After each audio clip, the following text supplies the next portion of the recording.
very demented,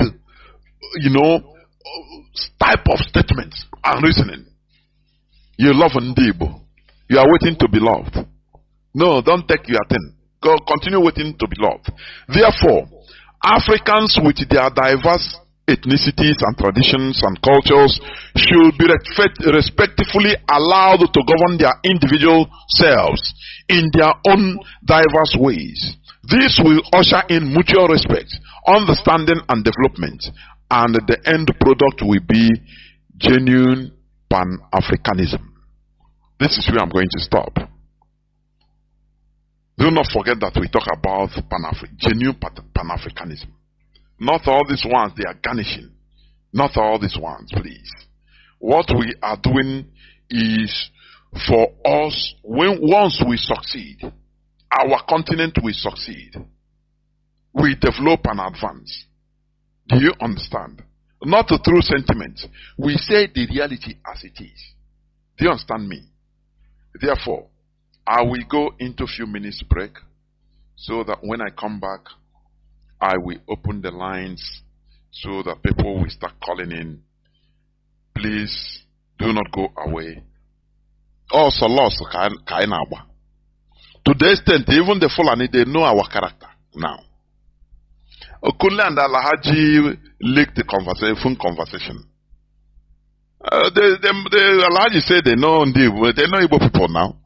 Just bring them near, give them sense of belonging as your friend. Near him, he will vomit one thing that will make you survive.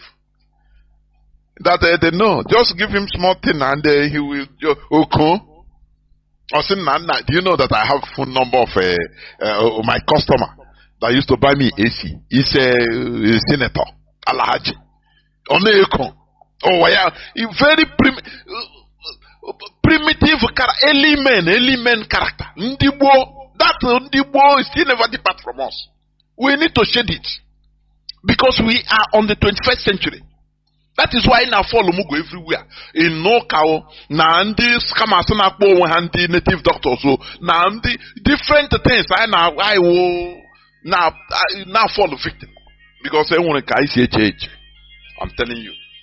But we must continue. I have a caller on signal. Welcome to the program. Can you hear me? Caller on signal. I can hear you, Mazi Jonathan. Good evening, watching it. Udodrege watching it. Mazi Jonathan, thank you. This is Biafra Radio. I'm happy this night that I'm part of this historic moment in the life of Biafra. Because you ask a very pertinent question. You keep on asking that question. I'll go and I'll do them back. Where is Igbo's presidency? Because the time now I speak my thing where it concerns me, most especially because when all I'm able to need we the Igbos, we need a very special decolonization. Even after the restoration of the sovereign state of Biafra, we the Igbo as a people, because Biafra is a nation, Igbo is a nation under Biafra, other nations are there. That is reality. We need to decolonize ourselves because we have so much ascribed importance to materialistic than the real things that matter, which is freedom and liberation. Somebody made a statement that Igbo man once he's well to do, every other person around him, and this is a very bad mentality that has made it even in our life. Sometimes we blame the rich ones and the politicians. We should as well blame our people, because our people has proven that even if you know what it takes to liberate or to give them what they need, as far as they don't listen to you. And this is where I give kudos to our own Nnamdi for being able to penetrate this very hard race to convince, because our race is very hard to convince. Look at Even with all the awareness, somebody can wear the mindset in a belief superstitions, and these superstitions, you're not only believing it, you're bringing it to this holy platform where we worship, where our leader has taught us, because we've learned from our leader and we know where he's heading to and we're following him. He can't come and change the ideology for us. He can't do it. We have awakened and there's nothing you can do to change it. We don't believe in superstitions. Anything you're bringing to us, let it come with facts. Somebody cannot just stay somewhere and make a voice note and send to you, you begin to come and play it, use it as to fight, to do a kind of retaliation. We're not even here to retaliate anything. We are saying the truth. We have suffered religious backwardness because of, look at a pastor that is telling you that dollar will be, naira will rise again. This prophecy has been a record. It's just like they are not seeing us that we don't have even the brain. So even for you to reason, you are against them. So they can say anything to you and you must accept it because God has spoken. A man has spoken. That Kumuyi has spoken. And these people that are speaking this thing, all their children are in abroad enjoying good life, good education. None of them train their children here in Nigeria. But they are in Nigeria giving you full free on how to continue suffering. And you're the type that is still bringing this kind of superstitions to our platform. There's no other way to describe what you're doing that you are against what we are doing, because we have known people that have come in the past. I followed our leader from day one, even though I didn't join that struggle then, but I have been following till I had to join. We've known people that have in the past spoken about religions and sentiments has crept into them and they begin to fit away, and we continue. The struggle is still alive. So this is a legion. It can't come and change whatever ideology you're bringing to us. In any disguise you're bringing it, Biafra, we know the truth. We are not Igbo people as per se. We are Biafrans. I can choose to be Igbo, I can choose not to be Igbo. Yes, I'm an Igbo born and brought up, blood there, mother, father is from Igbo land. I can't deny my identity, but in our land, we know what we suffered in the hand of colonial masters through their religions and their Portuguese people. What they did in our land, they keep on doing, and up to today, they are bringing neo-colonialism in our land, using our people to conquer us, keeping us away from the reality of life. Today, India has launched their own space launch. Where is a black man? Where is Igbo man? Where is a Biafran space in this planet Earth? Are we just here to come and watch other people like television? We can't accomplish anything. Even the little ones we have, Nigeria has helped to destroy all of them. Do you want to tell me that if we have started the way our forefathers started, and even the Biafran war, after the war, the engineers we had then, the way they started, and it means they are still continuing in that trend till today, we will not even have industries all over Igbo land to develop our land. We don't even have a reason to travel to Lagos, to outside country for anything, because that thing you're looking for, Sokoto, is inside there in your house. You are living in a natural country. I don't think you have seen any auditorium or pastor crusade that has ever bring development to a society. You're using church auditorium where prayer camps to say this is what we develop Ali. If that be the truth, the way we are a religious people, don't you think that our land will be the most developed in the world, because we have the highest prayer camp and churches in this world in Igbo land? But today, we are the bottomless at the bottom. And we are still fighting to bring ourselves from that mess. And you're using the opportunity because you have a platform. You have seen Jesus before Biafra. You believe in Jesus more than Biafra. We are not being sentimental. Biafra is our religions, and Radio Biafra is what we worship. And that is the sanctity our leader has kept. Our leader never violated that rules. And you have no right, as somebody who is given opportunity to continue the legacy, to come and change it for us. We can't take it. So, you that is listening to me, I have the right to say what I'm saying this night, because I also is part of the movement, blood dead, registered and oath member. Let me ask, if I may ask, who are you talking about even? Because in a Thank you. What if I have to say it the way it is, Mazi, I can emboss you later because here we don't exaggerate. There is a program that was laid down on this platform in the morning. But Mazi, let me ask this. This radio is people's parliament, is people's radio. Anytime I'm talking, I used to even invite people, I encourage people to call and oppose what I'm saying so that we have a civilized debate. Happily. But what used to baffle me is this. Like as you call, you are complaining in my platform. The person that is doing that, you don't have the courage to call. And it's part of our problem also. Now you now complain. Why not pick a phone, call direct? If I am talking, even if I'm doing any program, I used to announce it, say, please, I am not Mr. Noyi Olo.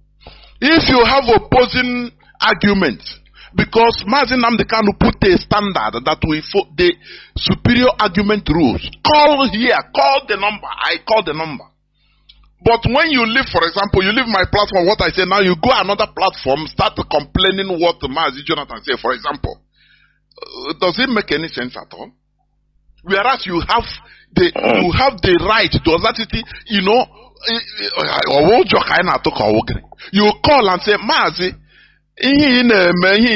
I don't agree. Look at my reason. It's not quarrel, it's not personal. Why should we be coward like this? And after all, the same character only complain. Upon now, cannot complain. Take on your name, if it is me, take a phone, call. That is the thing.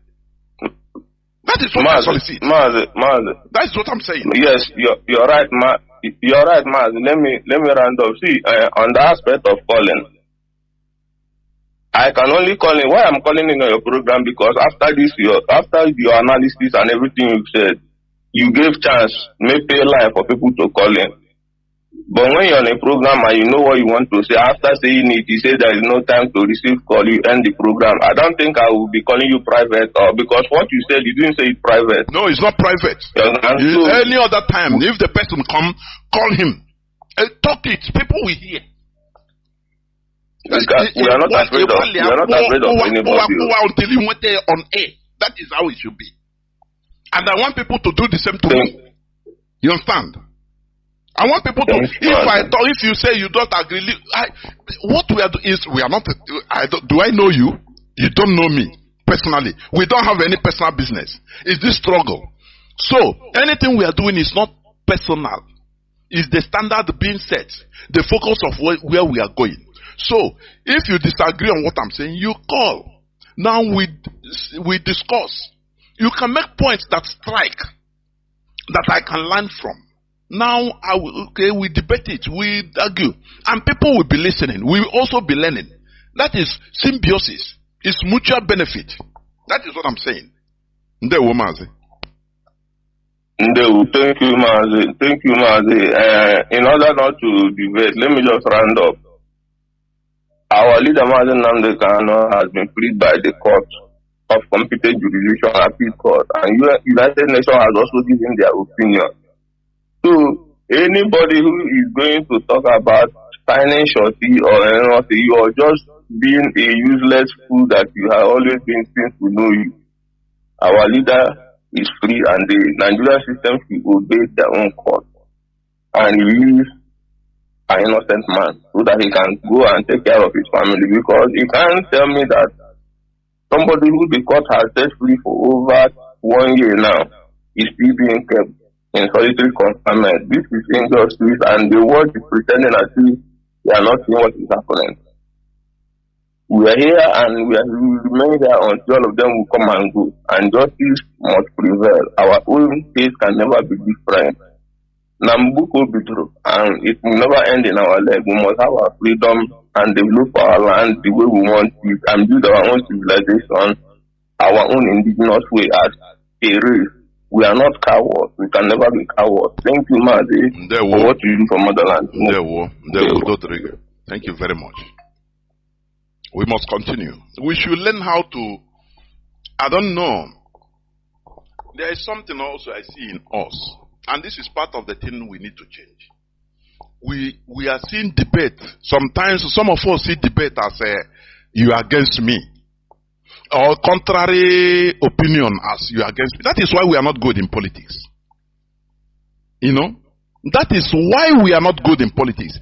And that is one bad aspect I see in, let me say, these people, this is Christianity. They don't like debate. They don't like, exchange of ideas. No, they don't like it.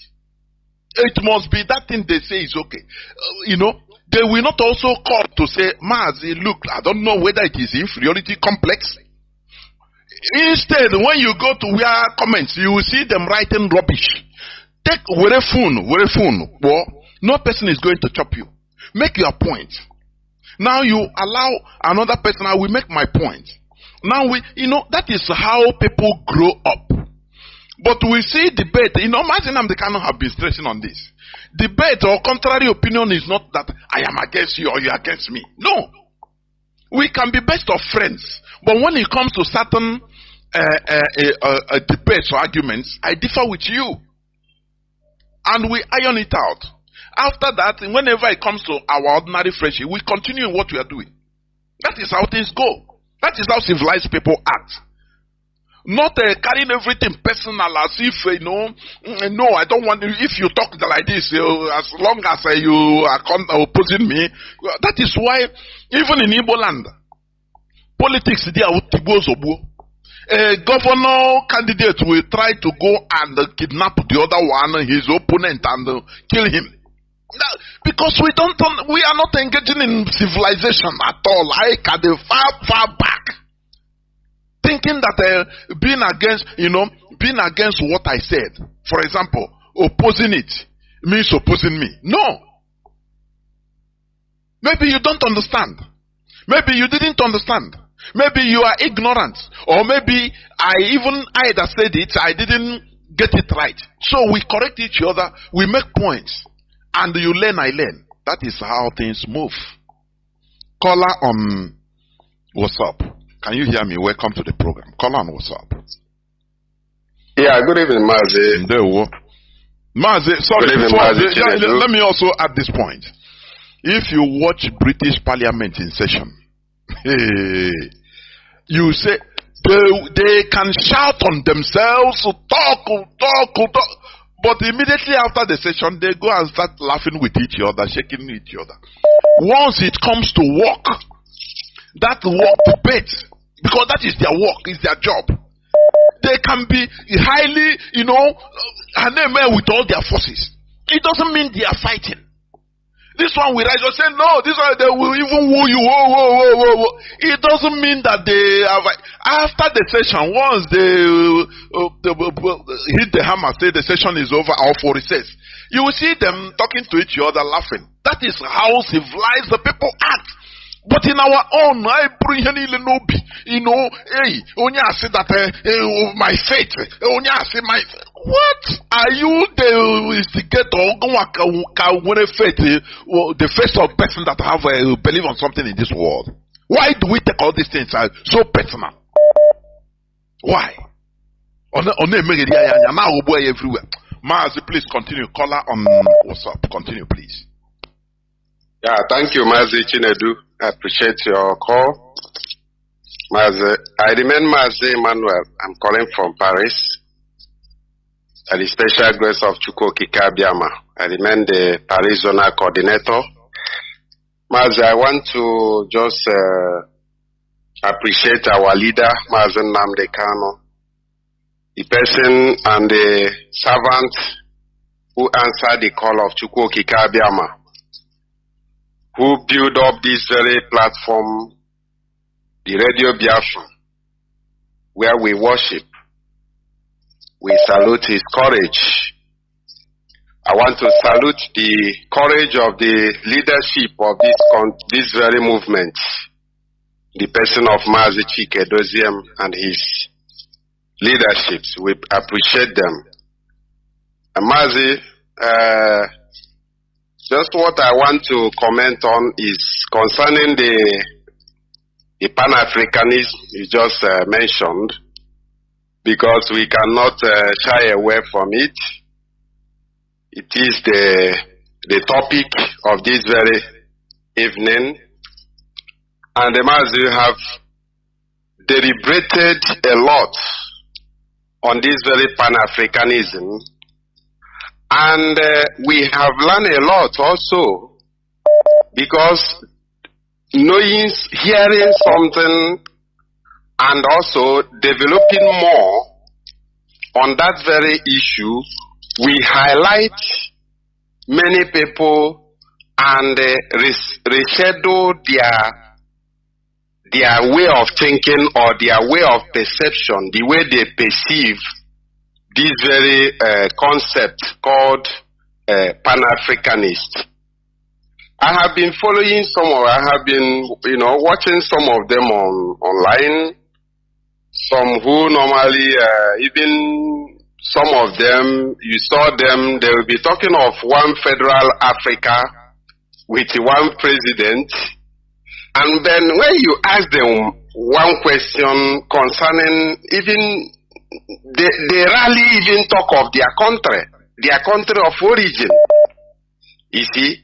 And all these people you see, when you ask them some questions or you want to, draw their attentions on the difficulties that may face Africa and the irrealizable of this very project. I am not saying that building one big Africa is impossible. It is possible. But we have to learn from the people who have passed that through channel. And you will know that before you come into the level of building one federal Africa, you have to first of all watch the type of federalism that United States are using, and you know that the European Union, they emulated from United States. Now they are building their own union. Before they came into agreement to build a kind of union, they have been in their own sovereign nations. They have been, governing themselves well. They have solid government. They have solid institutions that function well internally in their own respective countries. But when they are now facing the federal issue, they are talking of federating themselves. Now they are now coming with their terms, their conditions, and they are debating on it. Then you ask Africans who are talking of this Pan-Africanist. Yes, when you tell them that you are talking of Pan-Africanism, but you don't know that even the country you call your own, check well, you find out that your border has been tampered. A lot of things has been, mismanaged in that area that they call their own country, especially Cameroon. Because when you look at on social media, people that you find mostly that normally talk of this Pan-Africanism are mostly from Cameroonians or from, but there are many there. And when you ask them, tell them about Biafra, they will, come again, start giving you argument of just what you just said now. No, we want a very mighty, giant, very big Africa that everybody, we will have one president, but now you are talking of separating yourself from having your own country. But you ask them, do you really even know exactly the history of Nigeria? Do you know the ethnics of Africa? Do you know how the composition of Africa, the way you are talking about it? Do you know our diversities? Do you even think, are we going to coexist together? Can we live together as one federation? So you find out that these people, either they are being sponsored by some, any movement.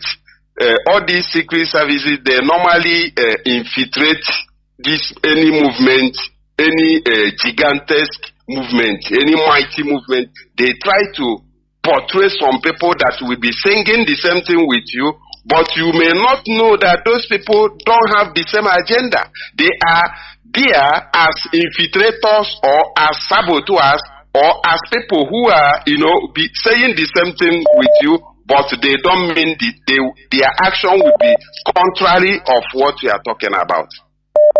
So, Mazi, I like the way you just highlighted this very Pan-Africanist concept, because our leader is also very admired, and he knows exactly about the Pan-Africanism concept.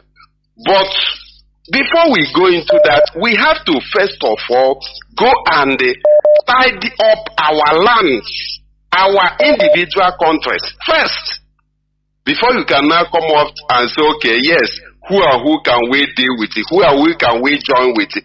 Which country and which country can we join with it and form a union? You can't just, our land, we don't have anything. You don't even have, nothing is functioning in our land, even in Nigeria. And now, just watch Nigeria. How many countries in Nigeria? Just 3 or 4 countries. Are they living fine? Are they living as an example? The answer is no. So imagine where you count about 50-something countries that made up Africa, then you carry one black man and made him a president of those countries. A lot of things will happen. So, Mazi, I appreciate you, and I want to end it here, and I say, keep it on, Mazi. It shall be well with you. And there, Mazi. There, well. Simple Nigeria. Let them, Nigeria that has a different nations in it. Let them think about Nigeria. I'll take example from Nigeria. Pan-Africanism, genuine one, will come when people are given their due respects. Different nations are accorded their rights to self-governance.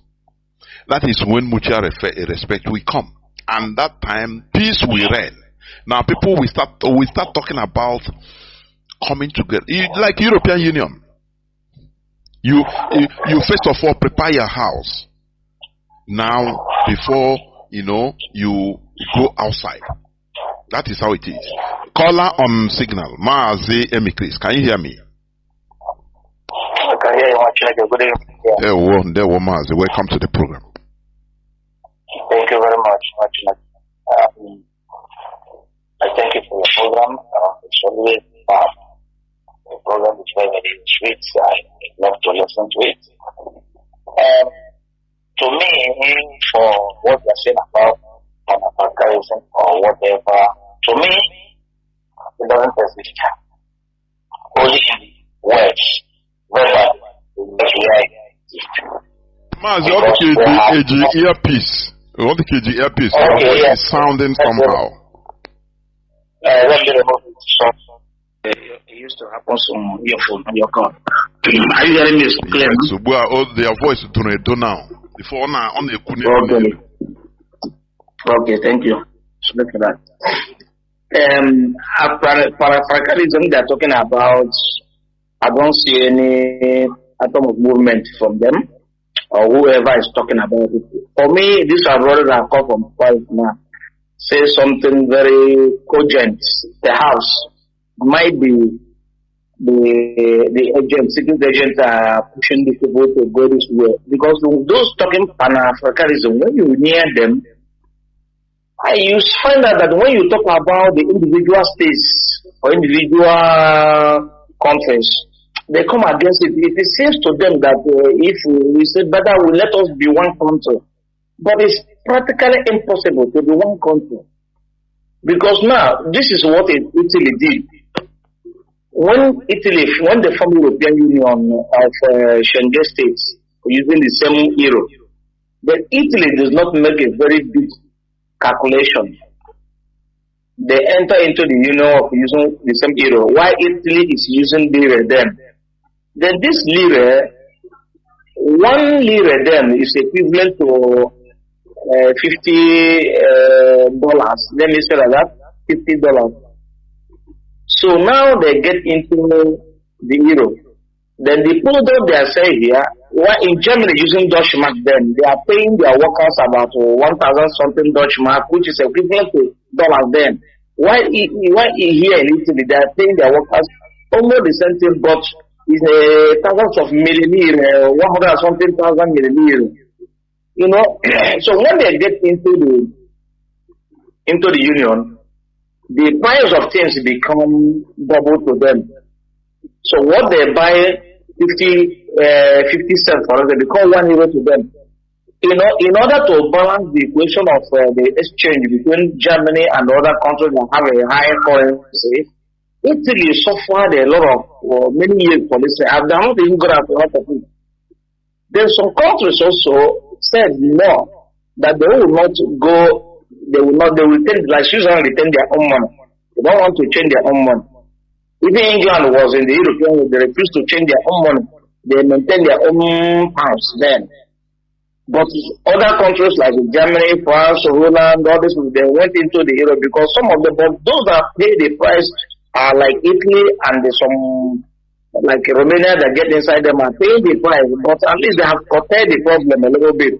So what am I saying here is that if, for instance, in South Africa now, where they are paying their money now is higher than Nigerian money, it's equivalent to maybe their money now is about 1,000 of their money is about 700, 1,000 something dollars. So now, if we make one African country, and then after, how would you pay the workers? The same thing you are paying those in South Africa is what we are going to pay those in Nigeria. In other words, there will be a cheating, and people will not be happy with it. And the country will not stand as one African country. It cannot stand. First of all, if they want to talk about Pan Africa, they should dismantling the border system they have created. But here, as I'm here in Italy now, I can travel to Greece, which is Southern Europe. I can travel to Norway, Northern Europe, and the Central Europe, like Belgium and others, with ordinary my document. The Italians can go with other national ID cards. Now, tell me, if I want to go to Zimbabwe now, I need a visa to go because it's South Africa. Unless I go there illegally, but if I want to officially go there, I need a visa. So they should begin to dismantle the border issue. Then when they dismantle the border, everybody will become doing that. Then if you see the harmony, the business transaction will link us together, and then we talk about how to become one country or one Africa, either everybody on their own currency, but we use one common system. That is what we are talking about. Like Europe, I just give example before I call in. European Union here, they have their European Union, but every country are managing their own affair according to their own country. It does not mean that they are not Europe. They are also Europe. They play football together as we are, do everything together. They travel, they leave the border open because people from Italy now may go to France now to play football. Their fans will go, the fans of Milan will go to France, will go to England without seeking for visa. Because they are playing the same European tournament. So they keep the border open, but in Africa they lock down the borders. And now the African talking about the Pan-Africanism are those when you talk about them, say, if Biafra go, we need to come together. We are talking about to separate. Because I have a brother here who always said such a thing. We are trying to come together. It is practically impossible to come together to manage the kind of system we have find ourselves, because the system we are managing today in the world today are being created by the West. And we have followed them to manage the system. So for you to break the system, you need millions of people that have brain to break the system. They have already installed the system and went back to their country, and the system are functioning. So we are focusing all the way to the created. The monetary system, the financial system, the government body system, the administrative system. What the so-called democracy now is what all of us are practicing. But that is not democracy. So, but they brought it to us. Morocco are practicing it. Tunisia are practicing it. Libya are practicing it. Everybody are practicing it. Now, the monetary system now, you cannot say that you will not use money again. Now, if you watch the video that this man always, the white man analyze about the Africa, how they hold Africa down. He said that Africa are now, they produce a system, the global institution you are seeing, that is meant to hold sub-Saharan Africa now. And these global institutions are made, there are people managing it. For instance, he said, banana. What banana? Banana, you know how banana tastes. You eat banana, know what it tastes. But when you produce your own banana, you don't make to them for them to determine how much they will buy the banana. They will not buy your product. They will not tell you it's not. That's why they opened the World Food Program. They will tell you that it doesn't meet to the standard they needed to market in the global market. Therefore, you will not sell your banana. But banana that grow in my village is more better than the one that sell in Europe here. But because you are not alive today, do you know what they're doing this? They don't want you to hike the price of banana to decide. So they are the ones deciding the price of banana. So if banana will cost the 3 pieces here, €1.50, €1.10 or a kilo, then they don't want it so that tomorrow there are people who wake up and say that the banana they are buying €1 per kilo is now €5 per kilo. No, they maintain the price. The price is not the same. So what do they mean that everything they need, they got it within the fuel price remain almost stable, and the fuel is there always, the gas is there always. All these products are coming from Africa to Europe and from South America to Europe here. The price are more or less steady. The difference cannot change like 1 cent or 10 cents or 20 cents or 50 cents. It cannot change. And before they will change, government must know. So how do they maintain the price? Because of those institutions they have created, they use it to oppress us. And for we to liberate ourselves from this institution, we need 1 million Africans that have brain, know what to do. And we know how to manage them, but not something with force. We use gradual, like for instance, they're taking cocoa from our land. I remember when Ghana president said that the Ghana are looking forward to manage their own cocoa and they process it within themselves. And that was, he said, the Switzerland president there, who was there, I think so, or the minister, she got angry for the man to make that comment, and they will go into working against it. That is what we don't do in our land. We don't do it. Yesterday, we were talking about religion. Our people, after the white people came, they introduced their first religious system and call it religion. But they went into continue working, finding out some things they make mistake, trying to correct it so that it will suit up to what they want, even the Bible. Because there are things they rewrite from the Bible, if you have maybe 30 years Bible ago, go and take it and read today's one. You will see differences. But now I will tell you that it's English explanation or translation, maybe. That's how they put it. But they saw the mistake they made in writing the Bible. They're now gradually correcting them so that it will suit up to what they want. And that is why I'm going to work and continue working. But our people, in a little small thing, everybody go to, just like after Biafra war, everybody went to sleep. And before they continue working to oppress us till today. Our brother, HAUSA-SERVICE, shed tears, the whole man that is crying in the Senate. He thinks that they're pity for him because he cried. They cannot pity for you because you cry. So the problem is that our problem generally in Africa is that we don't work towards to maintain what we have or to revolutionize that things or make it more better. Anytime we have something, we relax there and go and just making it, abandon it there, think that it will continue. Everything we are doing.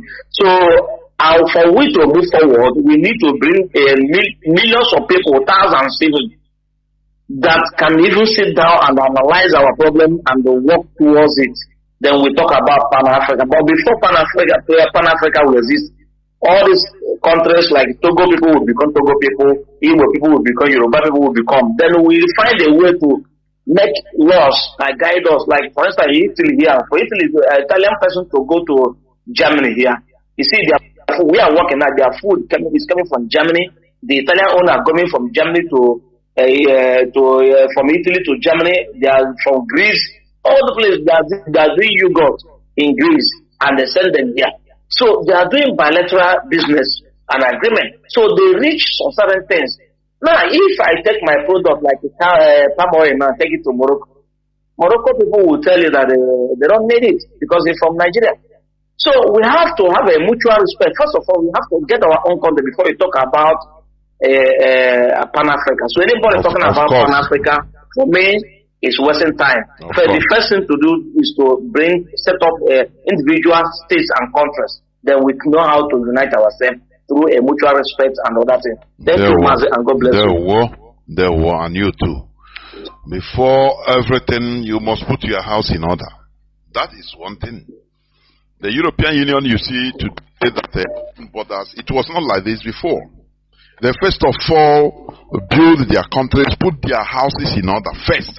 Now, before, socializing with their neighbors and trying to open. In Africa, you open border like this, terrorists everywhere. Look at Nigerian borders, unmanned. What is happening? Terrorists from everywhere flocking in, only to kill. Oh, what's up? Welcome to the program. Can you hear me? Call on, what's up? Mazi, is that me? Of course. There, it seems to be Mazi Nnamdi. Oh, thank you very much. I'm on my train. I'm heading to San Bernardino, but I have to go to a cargo, so I have to be able to talk. And only myself sitting here. So I thank you. I listen to you every day. I sleep on your voice every day. But this has become so important today that I must wait on the phone until you pick me. Now, I am mostly concerned about. I have something to pitch in on the safe how Malaysia and Singapore and how all these countries break up, decide to go and sing the loud. Okay. So that was so interesting. And I have something a little different from what you said that might help us understand why these things, how these things go. The separation of this, whether it is Yugoslavia, whether it is the British breaking away from EU or whatever they do. Now, our own is different. We cannot do it if it did, and we're not going to blame ourselves. But first of all is to know the center of gravity. Remember what that Kanu you bring to us all the time. We're listening to one Nigerian soldier that talks to us about center of gravity. Yes. So the center of gravity, our center of gravity is different from every other center of gravity. Our center of gravity is oil and gas. And that is where we live. And it makes it so complex now when there is that pipeline coming from Abia, coming from Igbo, coming from our area. So our enemies are not just Nigerians. Our enemies are worldwide. Our enemies are America. Our enemies are those who don't want us to go nowhere. They're all spread all over. But to tell you the truth, Nigeria wants to display. They understand what you're saying even more than you understand it. The Hausa wants to go. The Hausa Fulani want to break away. Yoruba want to go. But the center of gravity is the oil and gas. So how are we going to do it? If IPOB, and I'm suggesting, I don't know how I'm going to say this, that IPOB should educate our leaders to find a way to form a line to communicate with your veterans. If you notice for all this struggle, the advantage the IPOB has is that you have veterans. They are not making use of our veterans. No, our veterans sit there and people are not tapping into the use you have, your real veterans. You know why the veterans are not acting? And I have an example. Many of us are not acting. You know, an Igbo man has a pride. Not pride because he thinks you're going to disrespect him. We like to pitch in. We have not identified the veterans as people who will not be playing the same role as the role you play. In other words, for instance, I tried Los Angeles where I live. Our white are not doing anything like other people are doing all over the world. LA is the lowest in participation in looking for Biafra. And I finally got someone that called me because I always talk to Mazi, what's his name? And someone called me and asked me, are you a member of IPOB? I said yes. Did you swear an oath? I said yes. Oh, well, we have a different oath. You are going to swear. I said, first of all, let me introduce myself to you. I'm a veteran. I fought a war. I was an army officer during the war. He said, that's not what is more important. The important thing is we want to get you sworn in. Number two is you pay your dues. So here, I want you to hear, there is no nation that is on this earth except what I heard. You tell someone who tells you he is a veteran, how much are you paying? It is true, I pay. I subscribe, I pay every month. They take my money away from me. IPOB, whatever bank. But guess what? I found out that the money they took from me was one of the monies that meant nothing to the organization because they were all stolen. I don't want to go further. So when your veterans know that you are going to tax them or you are expecting a contribution from them, you are not going to get anything from your veterans. They are poor, but they have a wealth of knowledge in their head.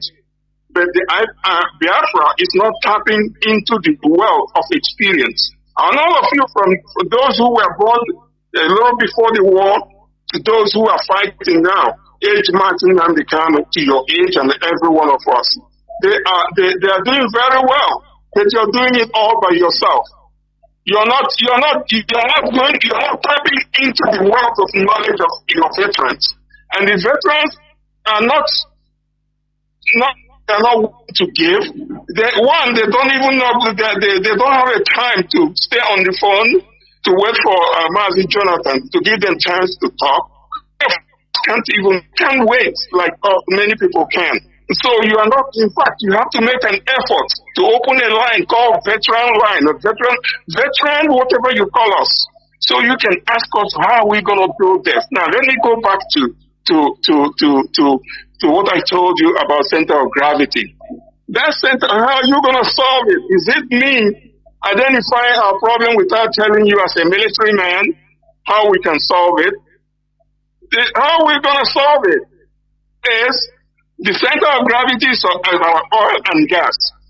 And the only way we will take Britain, the only way we will take America away is when they begin to hear we attack the center of gravity. We train our little boys, we train our young girls, we don't have to go to war. We make sure we attack that oil line. We'll make sure we destroy it. The moment we destroy that thing that gets the interest of Nigeria, that's what is holding Nigeria. The oil and gas, the Yorubas are interested. Not they're interested, they own it. They seem to own it. The Hausas seem to own it. The Fulanis seem to own it. And every time we're talking, we're not really talking like we're at war. That's the only thing. The moment those things don't exist, they let us go. They know that they don't even want to share with an Igbo. And I'm just telling you, Jonathan, you guys have to reorganize the articulations and how you talk about this, what we're going through. Now, I give you another chance to look at this. Biafra is an occupied country.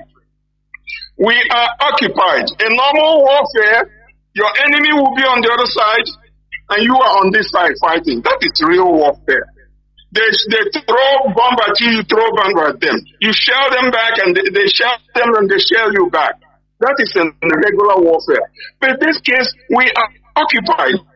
Every military in Biafra is there watching what us to make one.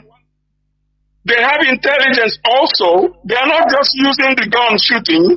They're using their brain. They have friends. There are people they finance. There are people they feed. There are people they give advantage to go to North and carry tomato and do all these things without. The army barracks in Biafra are already set up. If you ignore that they have an intelligence system, warfare is coming from the Fulani. The warfare is also within the military garrisons in Biafra. So what are we going to do to fight this? We do what they did to America in Iraq. We do what they did to America in Syria. We do what they do because we are weak. We don't have it. We are occupied people. The only way an occupied people can fight is not by going to the street and yelling or shooting gun. I'm going to use this language. I've been afraid to bring it up. You know why? I will tell you why. Sometimes you can say, go ahead and talk. I'm going to say it. From me. The world is going to hear from me. It may cost me something, but I don't give a shit what it does. You have, Jonathan, have you heard what they call IED? Hello? Yes, of course. Improvised explosive device. Do you know what IED does? What IED is when you are occupied, when your country is occupied. It is the weapon of the coward. It's the weapon of the defenseless. You build it by yourself. It doesn't need high tech. You melt iron and do it until you put gunpowder. You put detonators. So you make it uncomfortable because your enemy, even if they know you are doing it, but they don't know how you're going to come around them. You wait, wherever they move, they know they can't go too fast in your land. They cannot move too fast. You don't allow them to go anywhere they want because when they go anywhere they want, their vehicles will be blown apart and they don't know who did it. When you understand that we make the land uncomfortable for these motherfuckers, excuse my words, they will know we're doing it and we agree we're doing it, but you don't know who is doing it to you. Do you know that America in Iraq cannot live in the garrisons they used to have? They've moved. They move far away. The train is talking. They move far away from where they are and go and have their own establishment. You know why? Because they cannot drive around the cities because there are IED. There are IEDs all over. And if you go to your internet right now, Google IED. They tell you that it's a weapon of terrorists. Why? Become terrorists because you don't allow them to move around your town and come and sit on you and shit on you. So when you guys are communicating with your veterans, you should be able to know how do you do it. I can show you how to build IED. There are so many things we learned. I was a buff officer before I became an infantry. There are so many of us all over Biafra. None of you are tapping into us because we don't have a way of joining, being open because you're going to be requiring us. Did you contribute? We can contribute. Rather, you give to us. The veterans are given to veterans. Los Angeles, I have been challenged and told that I should be paying $76 a month into the Biafra cause. And when are you going to send your fee? I laugh at them, even though I am contributing. So every veteran hearing that, we stay away. We're not joining you in what you're doing, not because we couldn't. We know so much we can offer you guys so that you know we can do it. We don't need to go too far to scare Nigerians and get them out of Biafra. But I don't know. I may not have time to talk so much and go there and there. So, Jonathan, if you gain anything from listening to me, I'm sure there are young people listening to me right now. So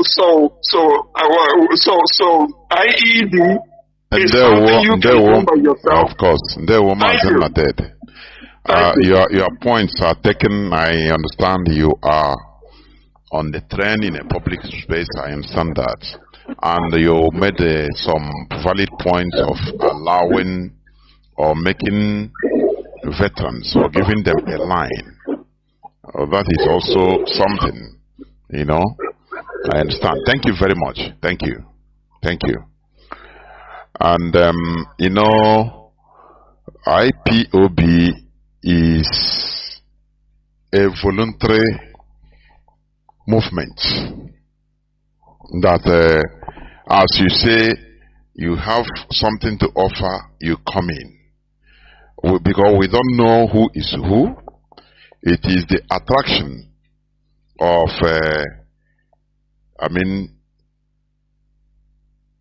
IPOB to like-minded people. IPOB, you know, Mazi Nnamdi Kanu started preaching on this radio for, if not more than 10 years. And people started coming out voluntarily. It's a voluntary service, you know. It is not something that you go from house to house and calling people, come and help us in this. Because the radio is, you are listening from every part of the world. You have something to offer. Okay. You meet our family. Like as you say, I understand you very well about the contributions of veterans, you know. But I think that if you approach a family like where you are and explain to them that, look, I will not be able to contribute, but I have other things also that I can contribute, I think it will also be accepted. Because we don't pursue people because of maybe your inability to contribute. No. Genuinely. Let me bring in. Okay, let me bring in Mazi Nnamdi. Please, I understand your point. You made valid points. I understand that. You know. So I understand that, and we have taken note anyway. That's it. Let me see. Caller on signal. Welcome to the program. Can you hear me? Thank you for waiting for 16 minutes. Caller on signal. There were. Hello. Okay. Good evening, Biafrans and lovers of freedom. My name is Ifan Chukwumada Buchi, and coming from the Netherlands. Thank you, my brother. I want to start here that real or genuine Pan-Africanists or Pan-Africans will not support the recolonization of Africa and occupation of Africa by deployment of or invasion of Africa by neo-colonists and imperialists.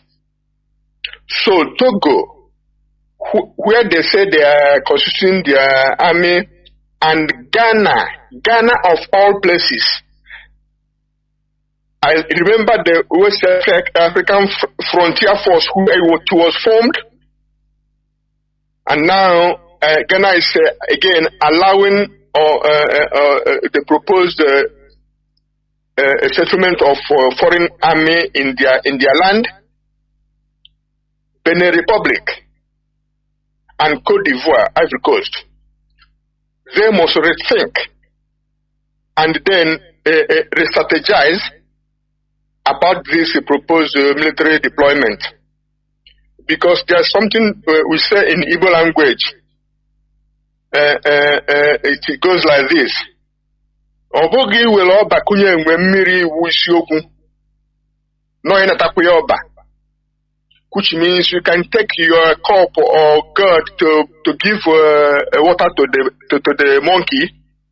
That is easy. The problem is retrieving the girl or the cub from the monkey.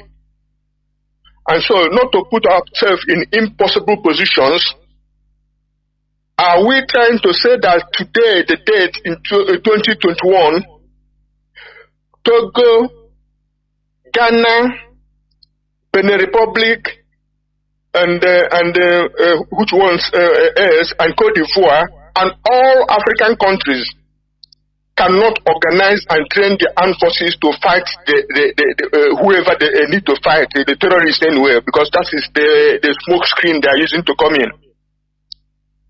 This is a kind of derogatory to Africans and insult. But people must not forget that there are abound reports of such deployment being used to secure vital mineral resources and then meddle in domestic and domestic politics and policies. And I give you an example of northern Nigeria, the Zambeza forest. Do we wonder why it hasn't been attacked and evacuated and leveled?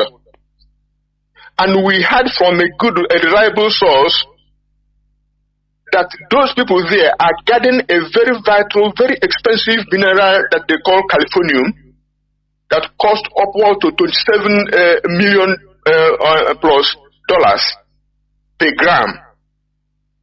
And somebody who is there operating will tell you they are fighting terrorism. Year in, year out, they are fighting terrorism.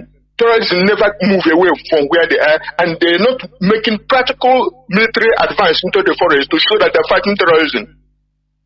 So what I'm saying is that let's not be deceived again.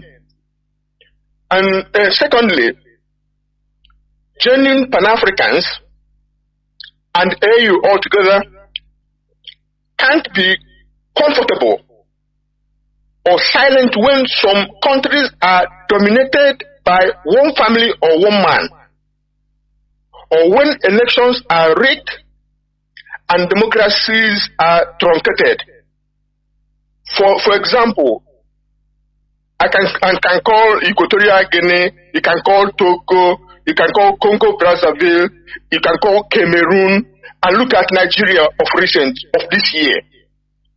The 2023 election is known to have been rigged. What have ECOWAS said about it? What have AU said about it? Only to let Nigeria be gathering a storm to go and fight for democracy in Niger Republic. Is Nigeria a democracy? You know, to create a functional Pan-African or Pan-Africa, you must have stable nation states, like our brothers who have spoken before me said. Before you can create a good Africa Union, or for instance, I or we as Biafrans and Amazonians can't be held down in Nigeria and in Cameroon, and you're talking to us about Pan-Africanism. Let's say build one African state and one African Union and one president. You are talking to yourself, because we want to be free from oppression and from people who are sitting on our head. Then we can, as I'm a Pan-African by my bones and marrows and my liver, but we want to be free from Nigeria first, because Nigeria is a scam, it's a con on humanity, a crime against humanity.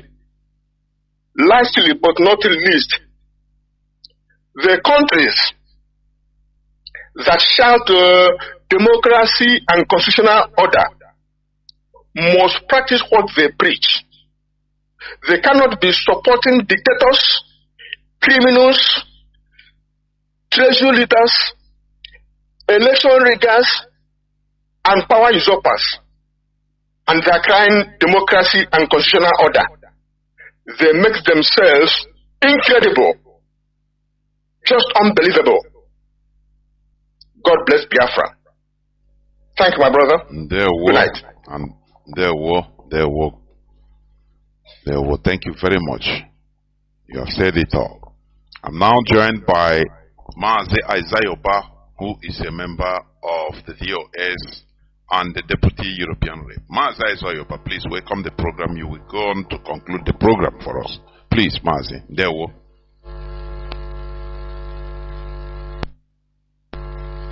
Mazi Jonathan, good evening from here. My comment are very clear, please. You are Mazi. Go on, please. Thank you so much. Good evening from here, and good evening to our listeners and our audience. Good evening to Biafrans all over the world, IPOB family. Of course, my special regards to our leader, Mazi Nnamdi Kanu, who happens to be the leader of this great movement. Mazi Nnamdi Kanu is a prisoner of conscience. He was kidnapped in Kenya by the Nigerian state that broke all the international laws and their own domestic law, went to another sovereign state, another country in Africa, kidnapped the leader of this movement, who established this Radio Biafra that everyone is listening today, both the enemies and the friends and well-wishers of Biafrans all over the world. Mazi Nnamdi Kanu is a prisoner of conscience. The competent court of jurisdiction of Nigeria discharged and acquitted him, but Nigeria in their own usual way continue to disobey their own domestic law and also international law. So Nigeria is no longer viable. Nigeria is no longer a country that obeys rules of law. Nigeria have violated the international law and their own domestic law, and we are letting the world know, and we are exposing Nigeria today before the world that Nigeria is not independent. Nigeria is not a democratic state or a country, if you like. Nigeria is a quagmire, a British-made cage and a farm where they harvest everything. The British harvest human organs there. The British harvest human resources. The British harvest our natural resources. The British remain parasites that is sucking the blood of Biafrans because of the resources they found in our land.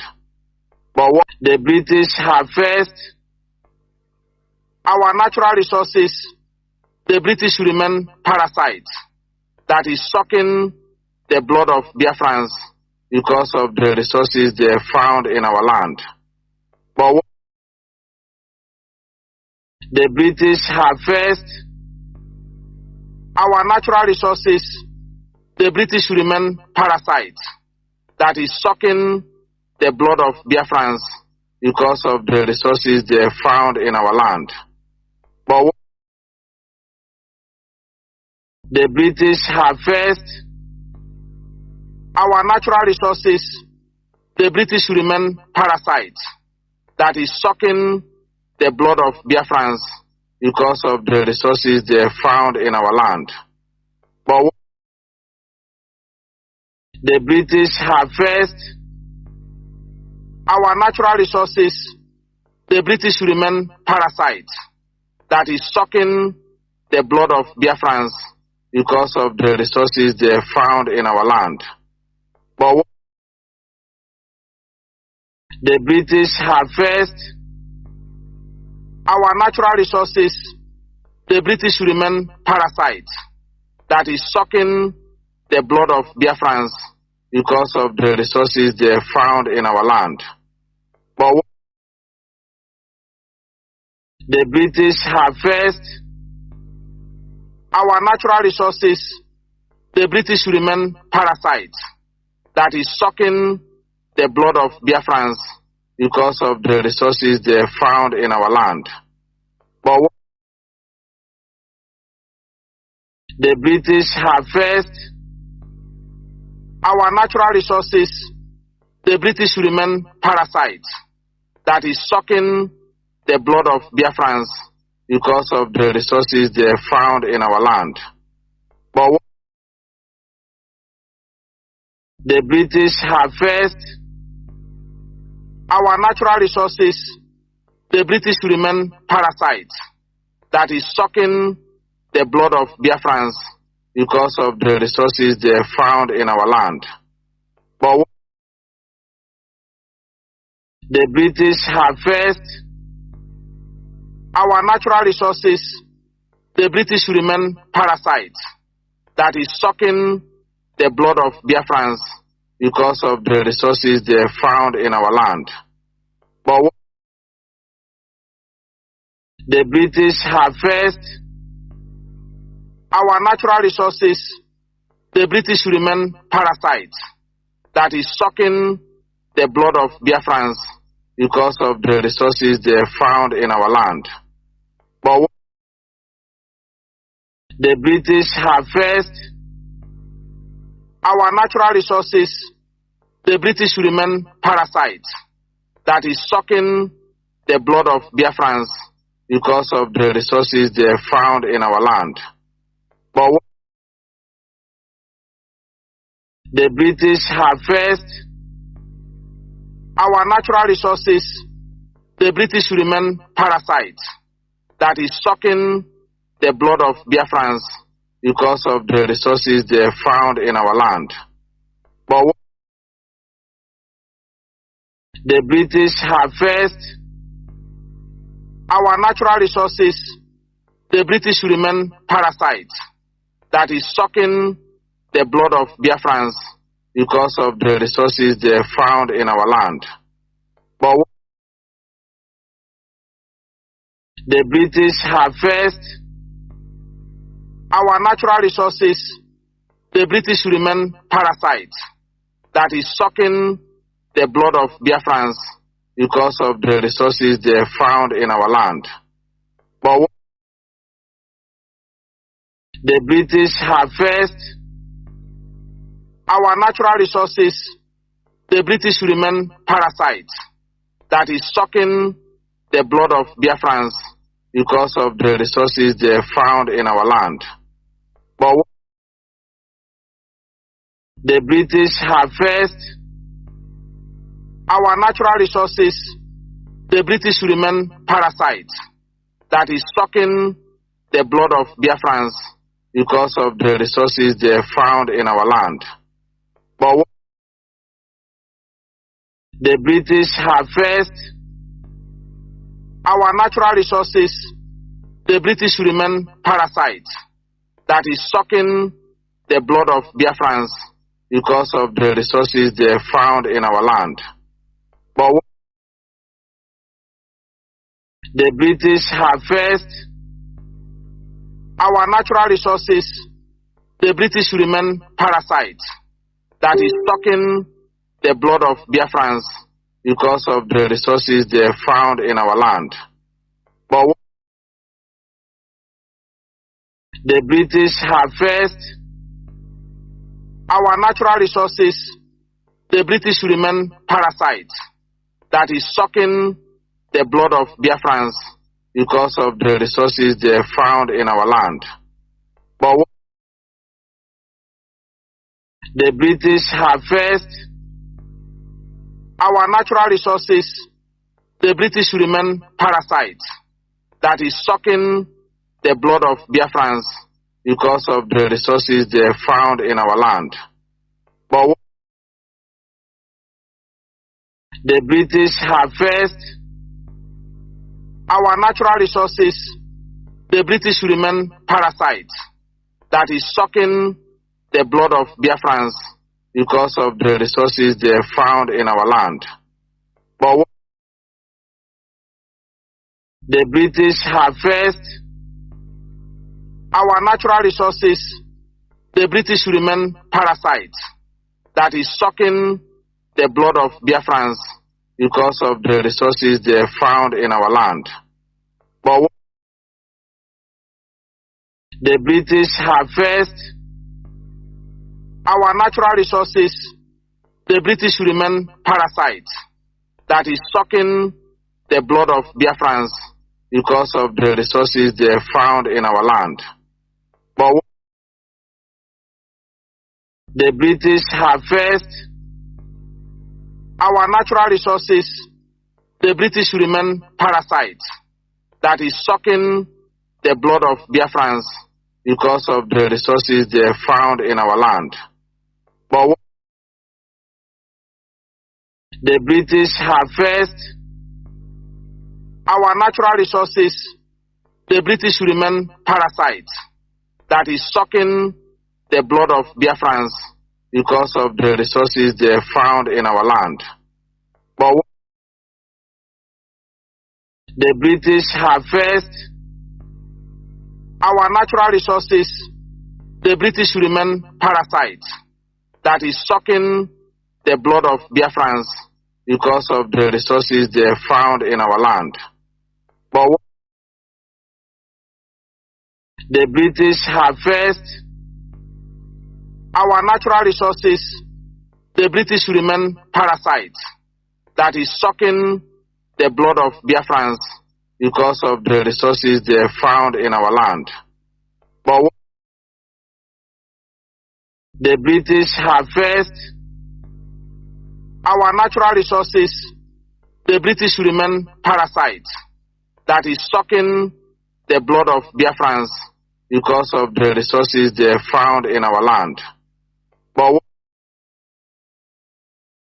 the British harvest our natural resources.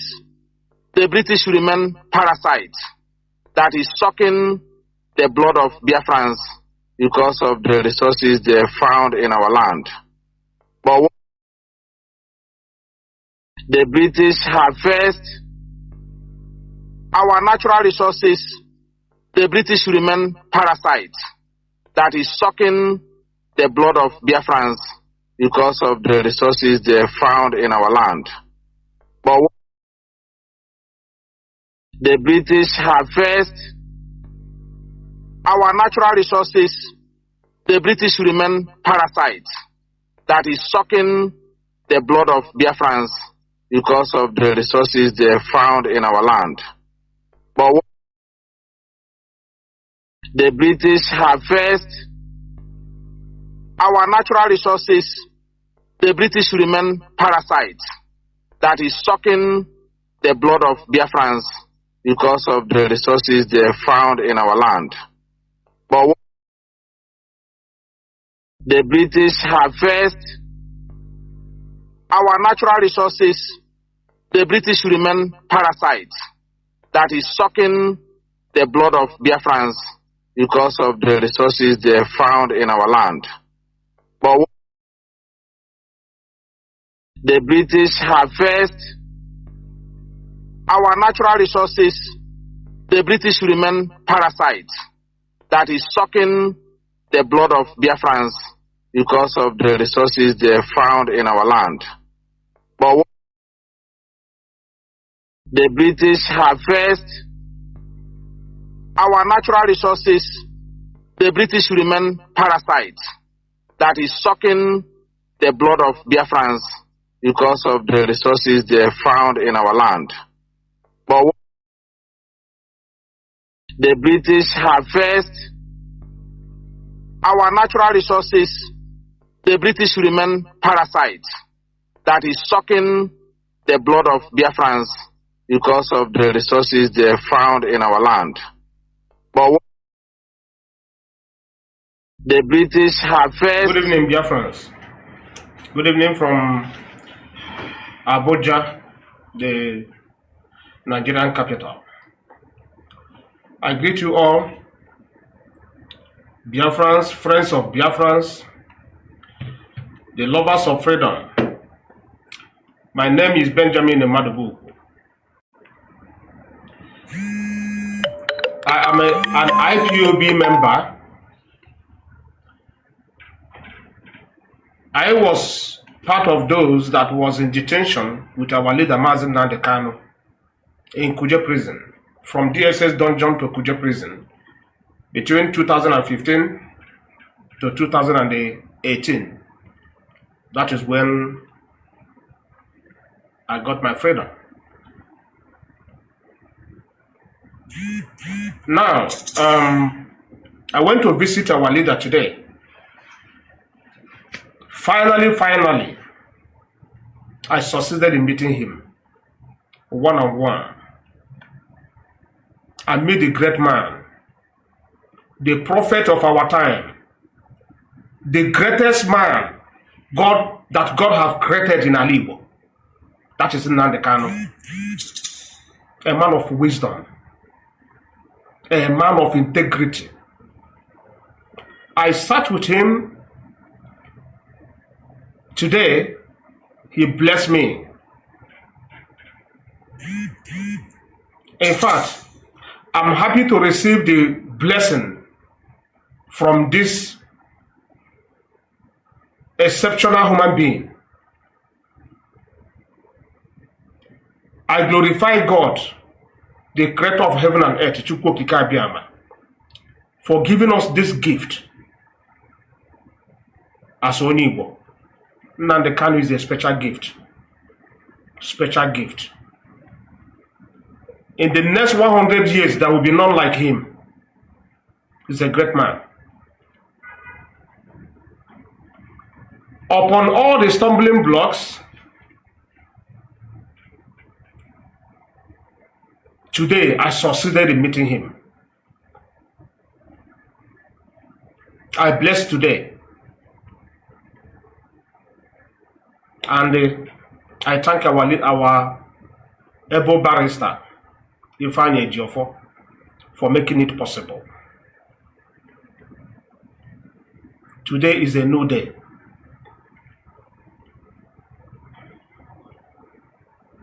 Now, I will go to our mother tongue in Igbo language to speak to our people. Makase ndebe anyị soro onye furu ọjị gbara ya nkụ maka na adịghị arịa ọjị kwada. Ọ ihe mere taa. Mela Walida nwere anyị kpara ezigbo nkata today. Ọ gwakwana m ebe ya bụ ibu si anyị ya. Ọkwa anyị nwala asịla anyị bụ his followers. Ọkwa anyị nwa le claim la anyị chọrọ Biafra to liberate our people. Ọkwa anyị nwa ji onye isi. Ọkwa anyị nwa ji onye isi ebe ọ nọ. Ọkwa ndị Igbo ji onye isi ebe ọ nọ. Kebe okwu ma gwa ụnụ tinye na fridge is a reality. Onye ndu ziri m ozi ka m zie ụnụ. Number 1 bụ ndị na-eji afa ya nwa eme fundraising. Ndị na-use IPOB eme fundraising. Ndị na-use ESN eme fundraising. Onye isi ese ngwa ụnụ kwụsị. Ụnụ kwụsị. Ụnụ emebizili ihe ndị mmadụ ji ọbara ha wee kwụ ụgwọ for past 10 years.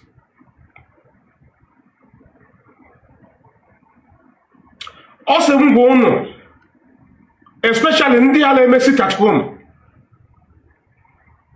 ndị ala egbu ndebe anyị, ndị a na-ana moto lee kidnap ndị Igbo la-anara ha ransom, la-anara ndị Igbo moto la-egburisi la-ere bypass.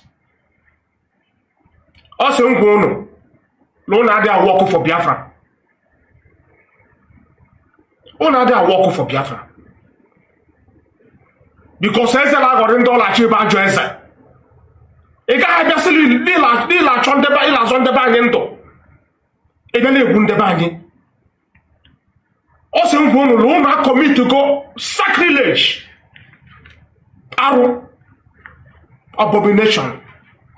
If I be for the preach na radio Biafra from beginning, ụbọchị ọbụla ọbara onye Igbo gbara ala, I forget ya because of Biafra, I forget ya Biafra. Ọ sị njụ ụnụ meseji rile o nyere ụnụ for 10 years.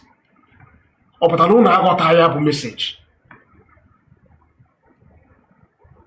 Kee ka anyị ga-esi mepe ụzọ, mepere ndị iro ụzọ, ndị iro abataba anyị na-eme nke sọrọ ha. Onye isi isi ka ngwa ụnụ adịkwa ama ihe ama. La the whole people nọ na detention na DSS headquarters. La ndebe anyị dị 80% in the whole population ihe nọ there. Can you hear Kosoria? Those who have here to us. Those who are moto, they kidnap Ndibo. Ndelebi Bala. Ndelebi community. Ndega mepesa camp lime community. La Libo. La za ESN. La Zumuoma. Also, la the crime on la commit. Lord, because of crime on la commit, call them the Nigerian security forces. Biabani, Hadabani, Hala, because Mazi you Mazi working in Hammer, La Hajula DSS headquarters because they want to prove to the government that Hala wrong. Mono open the la committee fa Hadiafon. Also, no na post again. They will leave with a boson on chat. Let them 7 times every day. Call it brand the 7 times every day. Call it brand the whole Biafra 7 times every day. Liasho Puno only will back on offer before I come mad. Okay, sorry, my people, sorry.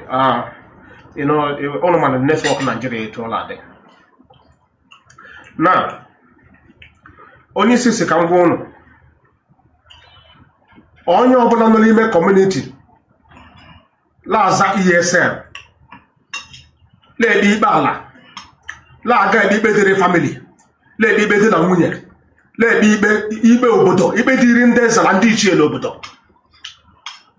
Onye Sagabu ESM. Agale here. Also, onye obodo la community still have ESM. Like when come la community we criminal. You are not ESM. You are not working for Biafra. You have nothing to do with IPOB. You have no mandate from him. You are a criminal. Also, can make on matter. Like never in his life. Come make a run of anybody. Long we hear Maria. Long will take over from him. In the chain of command of IPOB, Omega abolish in your deputy leadership. Omega abolish. Now, in the chain of command of IPOB, in a place like you are in place, like the next person to take charge and control the struggle is whoever not in position as the head of Directorate of State, yeah, HDOS. Nobody else. That has been the structure of IPOB. Osen Jono, onu let claim onu followers here. And again with this structure, already banana dossier, long we hear Maria ya take your charge. Osen Jono mune with a mental problem. Also can go on Simon Eba, a member of IPOB. Simon Eba. Although any de me go no macarono man can soon ozose because ono from him. If any lend the web document here, or to ne play here, on a joy me how I go on. And I'm in the best position to even go down here and without consulting him. Because I know Simon Eba is not a member of IPOB. Simon Eba has no mandate from him to do anything. Or no mandate from him to do anything, fundraising, whatever nonsense all enough. Or no mandate from him to do. No mandate, nothing, or whatsoever. Also, IPOB members, so that criminals. They are disappointed in all of you. They are disappointed. They are Okadendo. Somebody also without consultation. See, there are form of Biafra government in exile. Under whose authorization? I ask for you, did you give this? Sorry, Biafrans. Network difficulties because of Nigeria anyway. So now, Onyisi made it very clear. Simon Ebe the mandate from Onyendu. Onyisi is going to Lord DSS last sponsor Simon Eba. Now Simon Eba is being sponsored by the enemies of Biafra. Onwogeni mandate from him, and yes, stop war is Zafia for whatever. Let's stop war. The mandate. I confronted Onyisi today. See Onyendu. On when we about that criminal, that fraudster of Finland. See on we Yakaliru take over from you. Only say let him. Only say let him. He has nothing, no mandate, nothing, nothing is come on with him. Nothing. He's just being fraudster using his name, using the name of IPOB, using the name of ESN. Made it very clear to me today. And Simon Amanika watch this video. Only say somebody desist from using his name for whatever he man. Stop using the name of IPOB. Stop using the name of ESN. You know nothing about these entities. Nothing. Because you're not a member of IPOB. You are not a member of IPOB. Also, this is the message also to you direct. And our people, they use autopilot to enable Abani. Only system that the payment day is coming.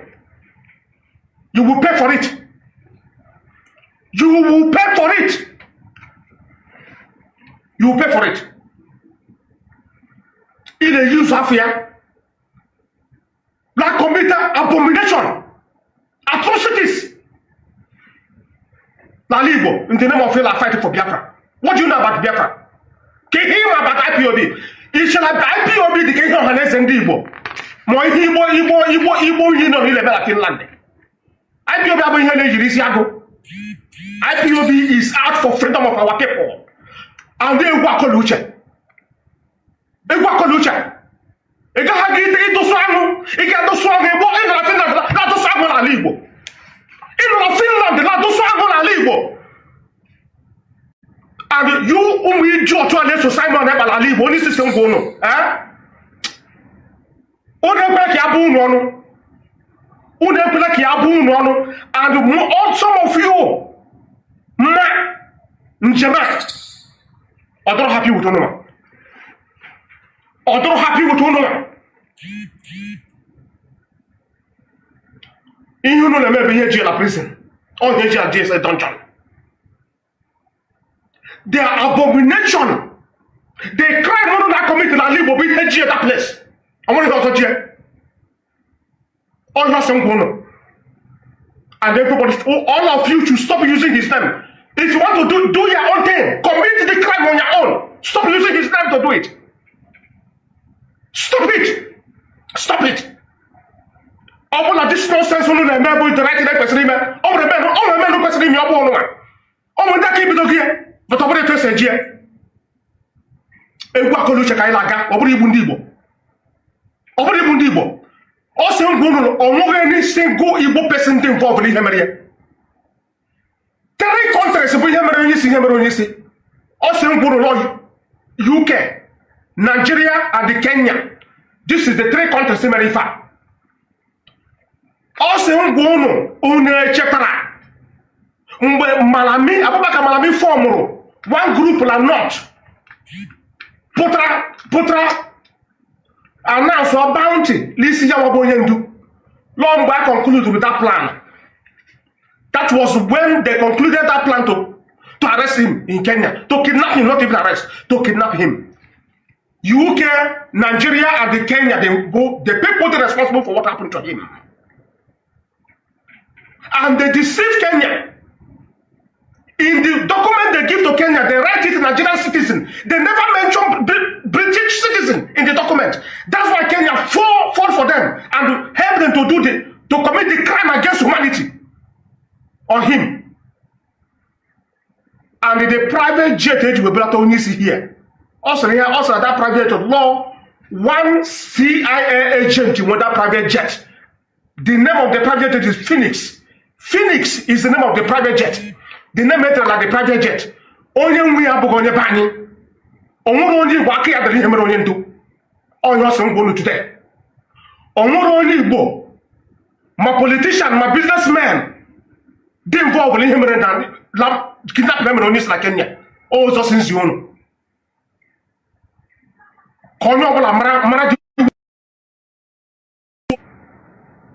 Also, going to have a bit of Candibo. Only Mundibo. Also, Mujono. Okay, continue.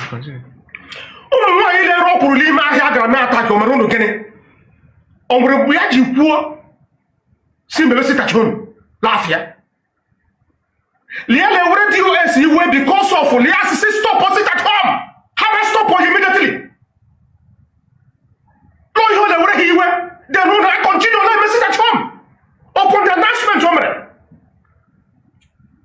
Ozili no lazy fanya jo for single lazy fanya lazy of even jo for lazy boss yazri. Ozi lawyer ejumako lazy boss yamazri. Ozi Maswell, Barista Maswell, Obara lazy, boss yamazri. Ozi Barista Chukwemeka jo for lazy, boss yamabonye industry. I want to keep fortunate. Ihe na wonu today go. All of you, Ebemiri Sipito, where can I bother Miri? Lunu leso a criminal like Finland. Also, I'm going to happy with all of you. And all of you, that bastard in the other, and let me sit at home. Also, I'm going to actually go on retrace steps on. Retrace steps.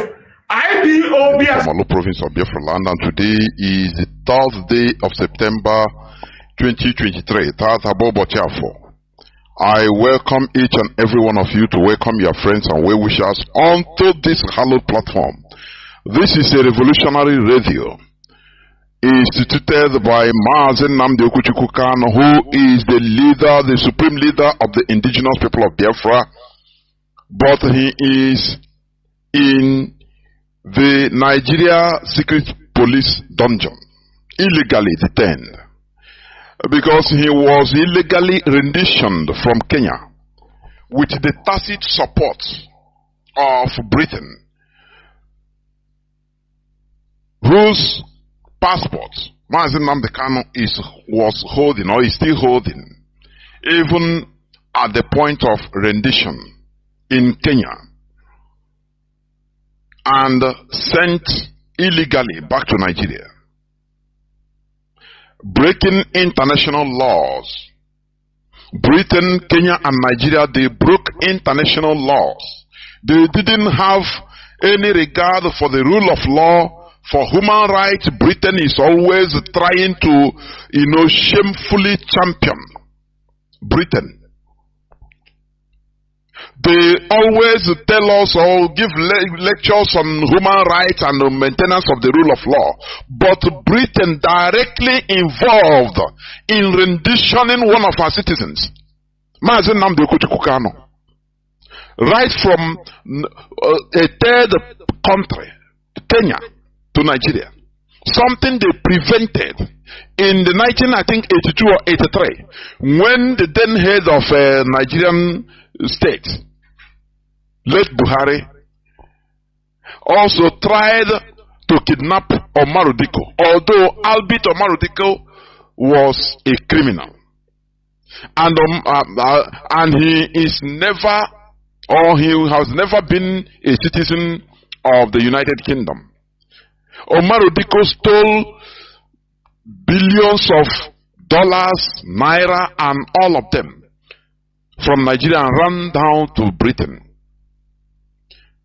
where Britain secured him. When the then military head of state, Buhari, tried to kidnap him from Britain, they were caught. The agents sent to do the job, they were caught by the same Britain. And people went to jail. some 8 years, 3 years, some people were deported, and Britain had a heavy diplomatic role for over a criminal, Omar Odiko, who was not even a British national. He never held the British passport. But Britain had to, in order to protect a criminal, because he brought money from, he stole money from Nigeria to Britain.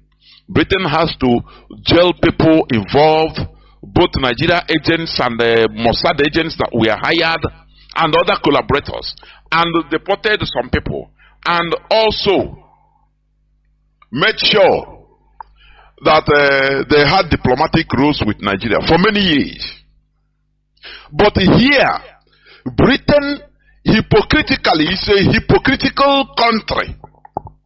See, they planned and renditioned a British citizen named Mazi Nnamdi Kanu from Kenya to Nigeria. The reason why, because he was logically, legally, legitimately advocating for self-determination of Biafran people through a referendum. But because it was not for the interest of Britain. You know, Britain is the number one, thief in the whole world. Britain is number one. They steal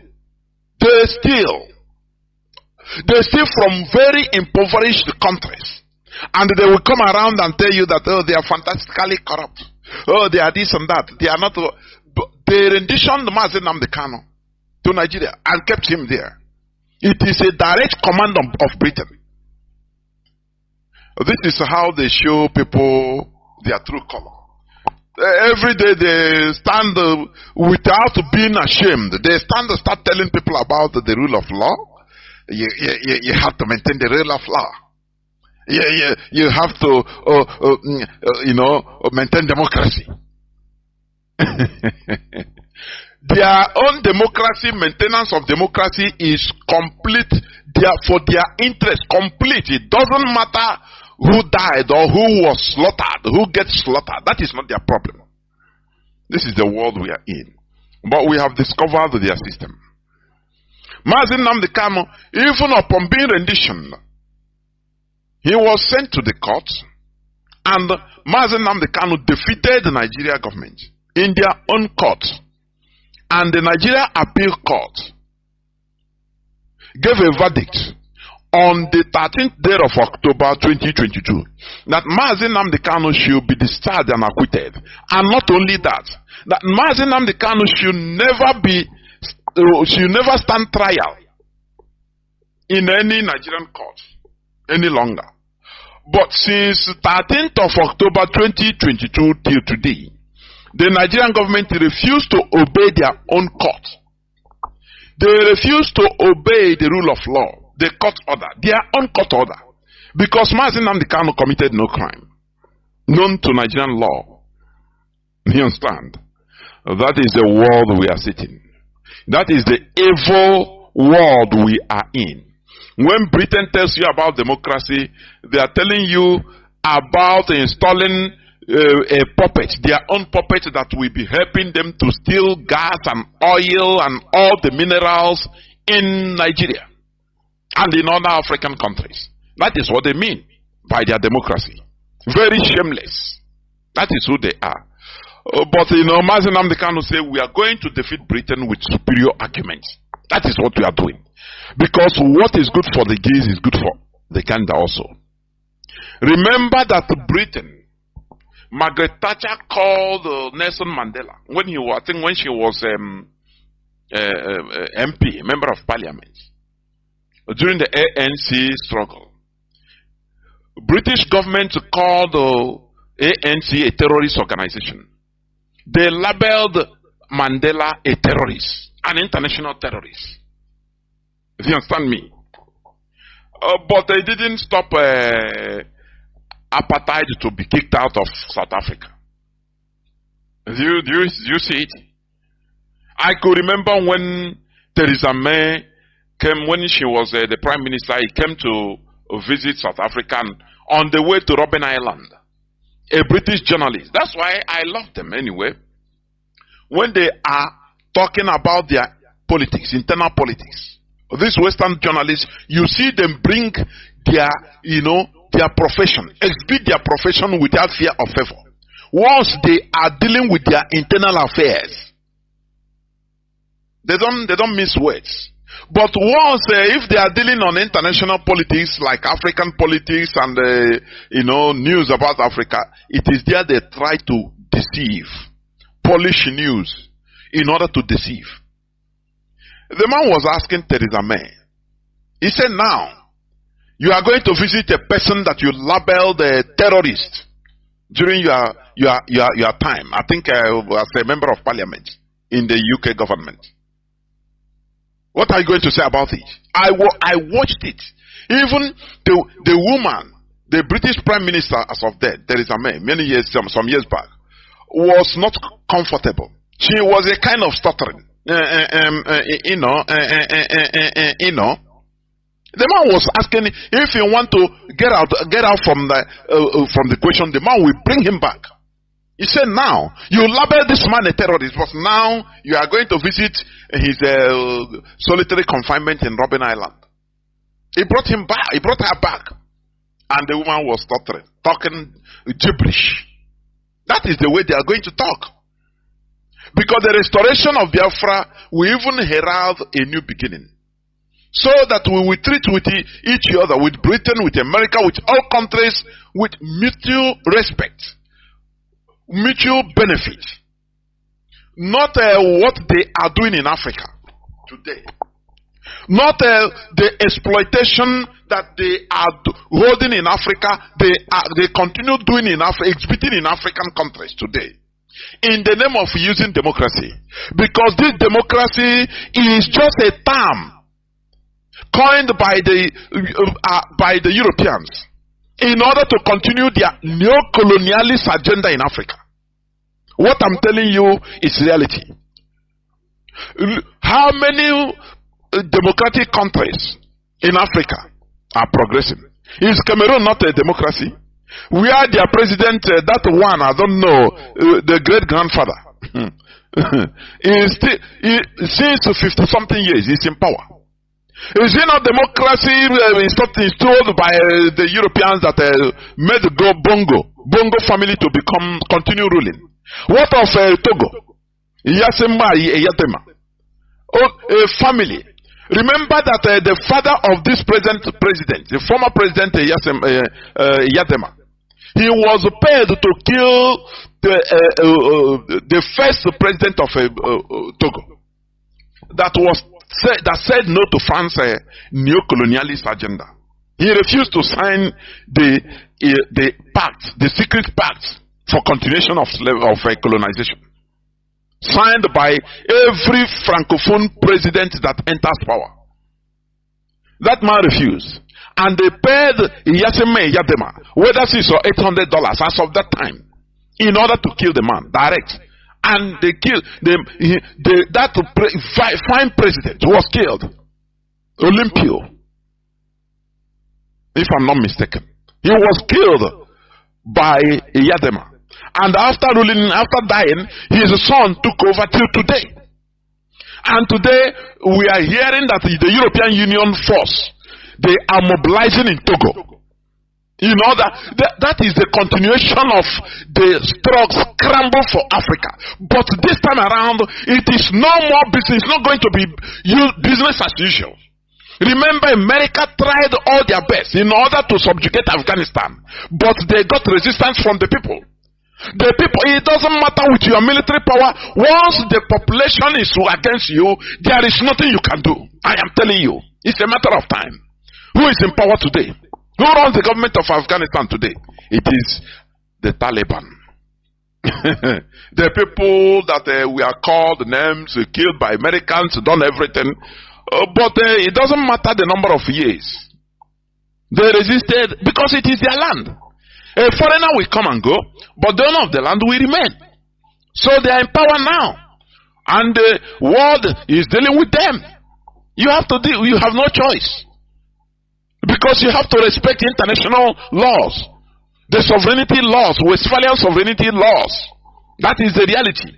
So it doesn't matter what the Europeans or the West, they have the weapons, they have everything, but we, the indigenous people in Africa, we are in our continent. We are patient.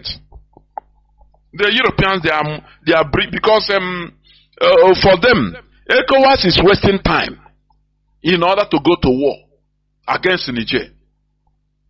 Now they come direct, stationing in Togo. Their military forces, but you can win the war, but you can to win the peace will be the problem. America won the war in Afghanistan.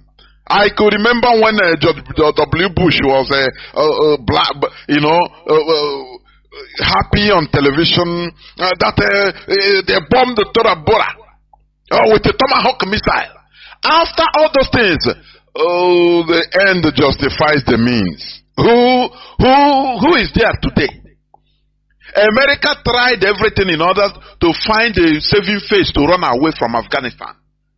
Because you can bomb, you can occupy people with military force, but you come and rule now. That is the problem.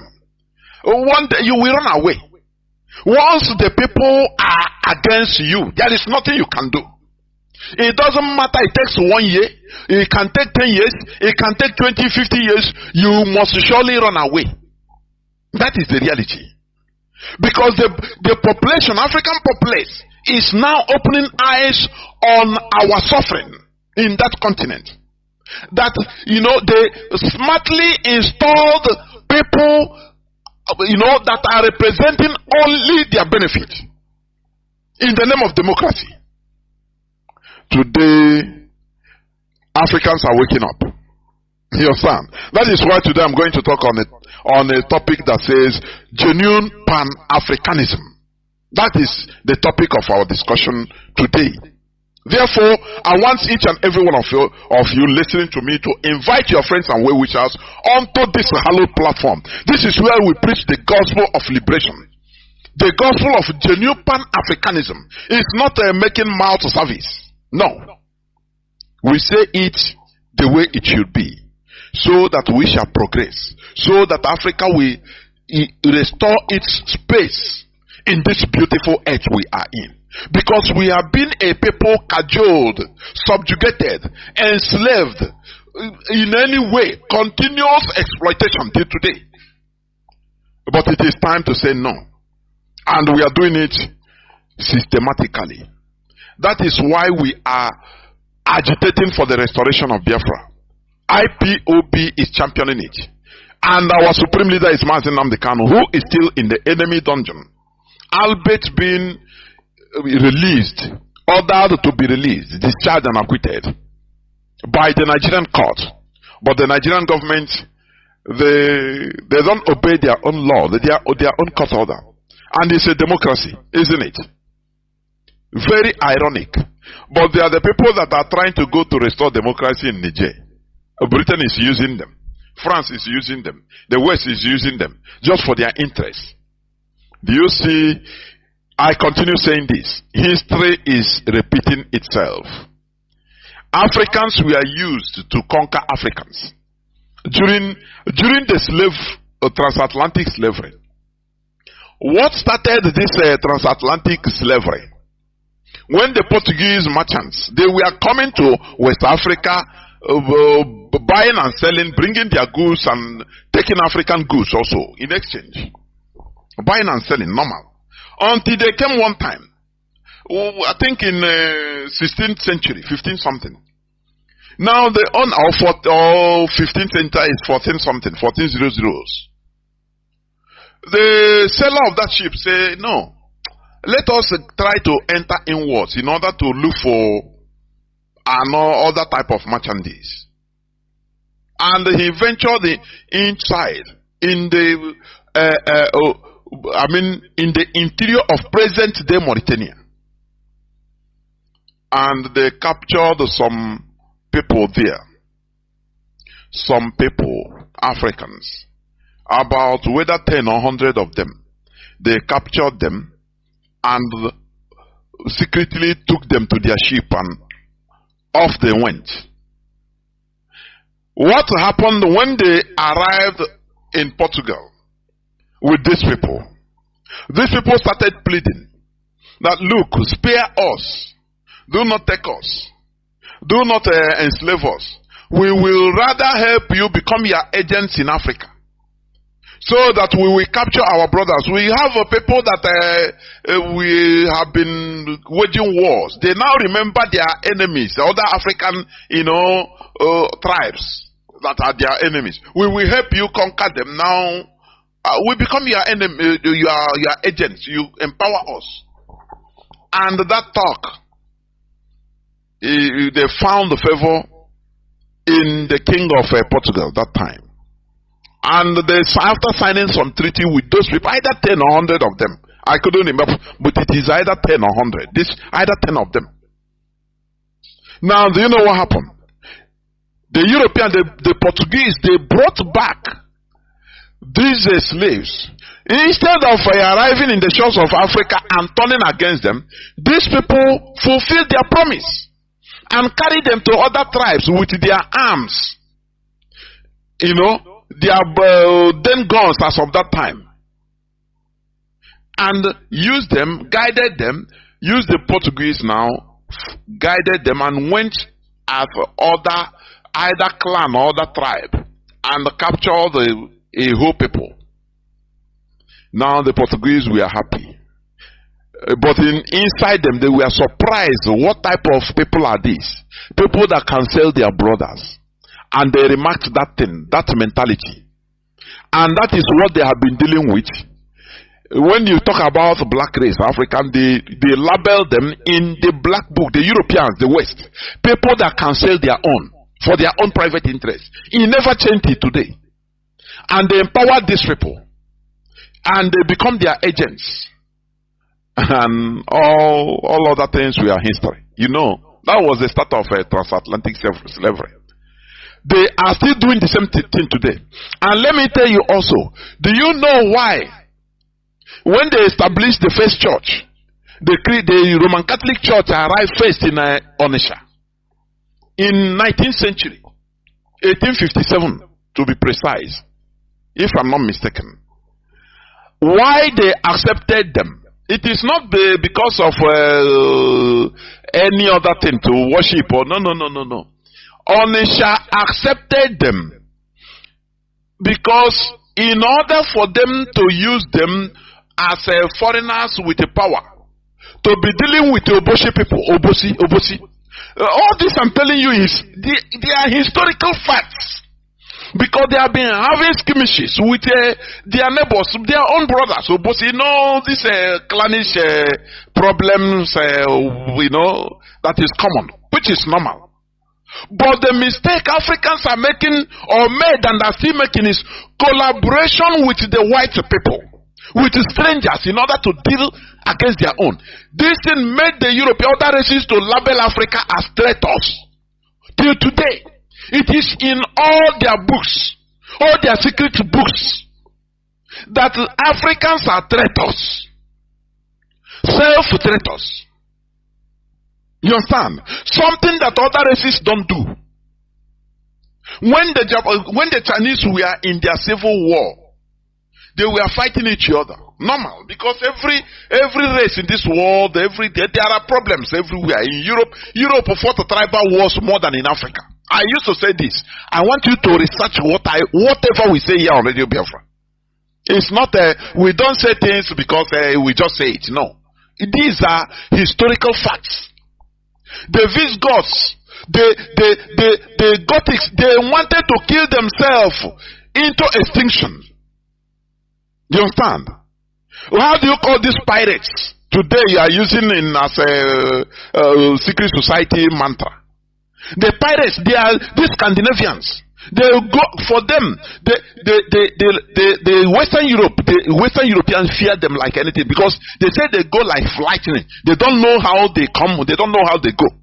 The pirates, they kill themselves until they want to, kill themselves into extinction. In Europe, Europeans, they were cannibals. But after They started thinking. They said, no, let us stop these wars. As I was saying, when Chinese were having wars between themselves, Japan tried to benefit from brothers fighting in order to invade them, to colonize them. And when these warring factions, Chinese warring factions, saw that another stranger, foreigner is coming to invade them, one didn't make an agreement with Japan to side in order to kill the other. No. The two of them, they quickly, as wise people, two of them quickly made peace with themselves and said, look, if we are fighting, we are brothers, so no, we have internal issues, we are killing ourselves, no problem. It's better we kill ourselves than foreigners come to kill us. You understand? So they quickly made peace and started resisting Japan as a common people. So that after everything, if they finish fighting, wedding off strangers, now if they want, let them continue their own war. It's their own thing, brotherly fight. It doesn't matter. That is how wise people reason. But Africans don't reason like that. That is why I say Africans, they have not reached a mental, that advanced mental state of enlightenment. I used to say it here, you know, and think about what I'm saying. How can you, two brothers, for example, in a family, if two brothers, they can be fighting. But if a foreigner come, you know, if they are wise, they will make peace, even temporary truce, and now face the foreigner.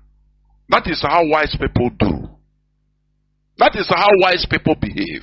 Because they are wise. It is wisdom. But if a foreigner come now and meet them fighting and join one, now one will say, yes, I have a partner now. Help me kill my brother. After killing your brother, the foreigner will turn against you and will enslave you. Do you understand? That is the mistake of Africans. They allow the West in order to continue using them. So that impoverishing Africans, they don't care. They don't care. Any person that rises up, Thomas Sankara rose up in 1983 as a young, vibrant fellow that wants this neo-colonialism out of Burkina Faso. They still use his brother to kill him. And all the things he worked, all of them, they turned them round. That man is still in Blaise Compaoré. He's still in Côte d'Ivoire. He's in exile. What these people fail to understand is that it doesn't matter you are a billionaire, you are a president, or you are whatever. You will die one day.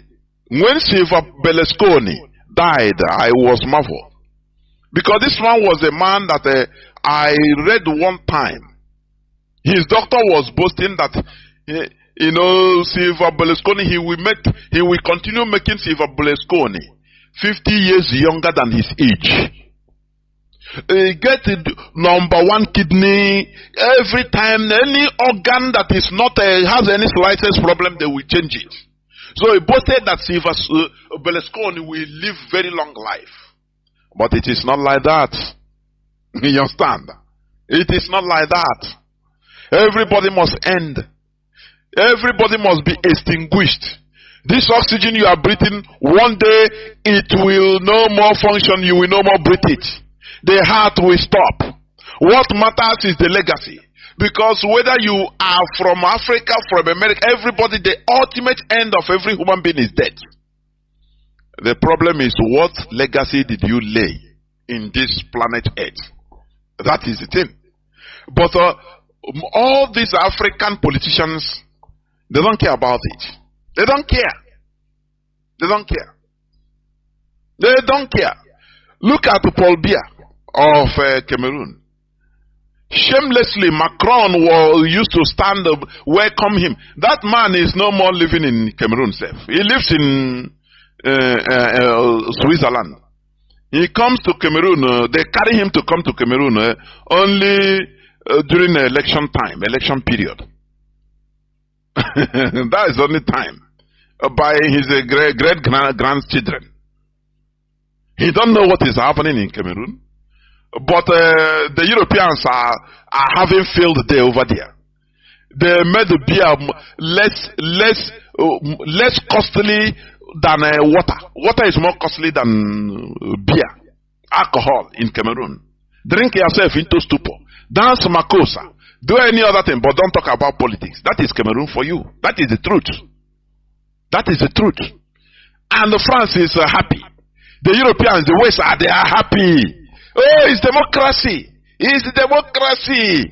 They're promoting democracy. Africans, we need to rise up and take our space, take charge of our destiny. It's not going to be palatable. We have forces to contend with. It is going to be a strategic war or fight. Strategic fight. Fight of wise fight. You understand me?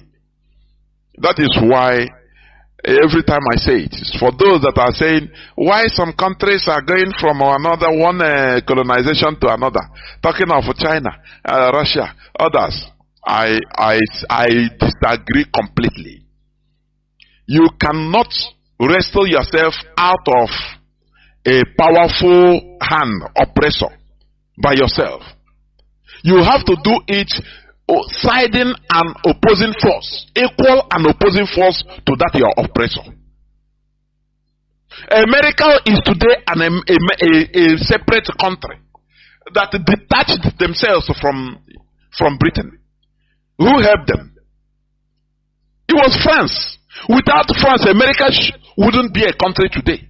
They would have been part of British colony till today. They wouldn't have had the government they have today. There would have been another type of government, maybe like Australia, bowing down to the Queen. Do you understand me? They wouldn't have been a powerful country they are today. If not for France.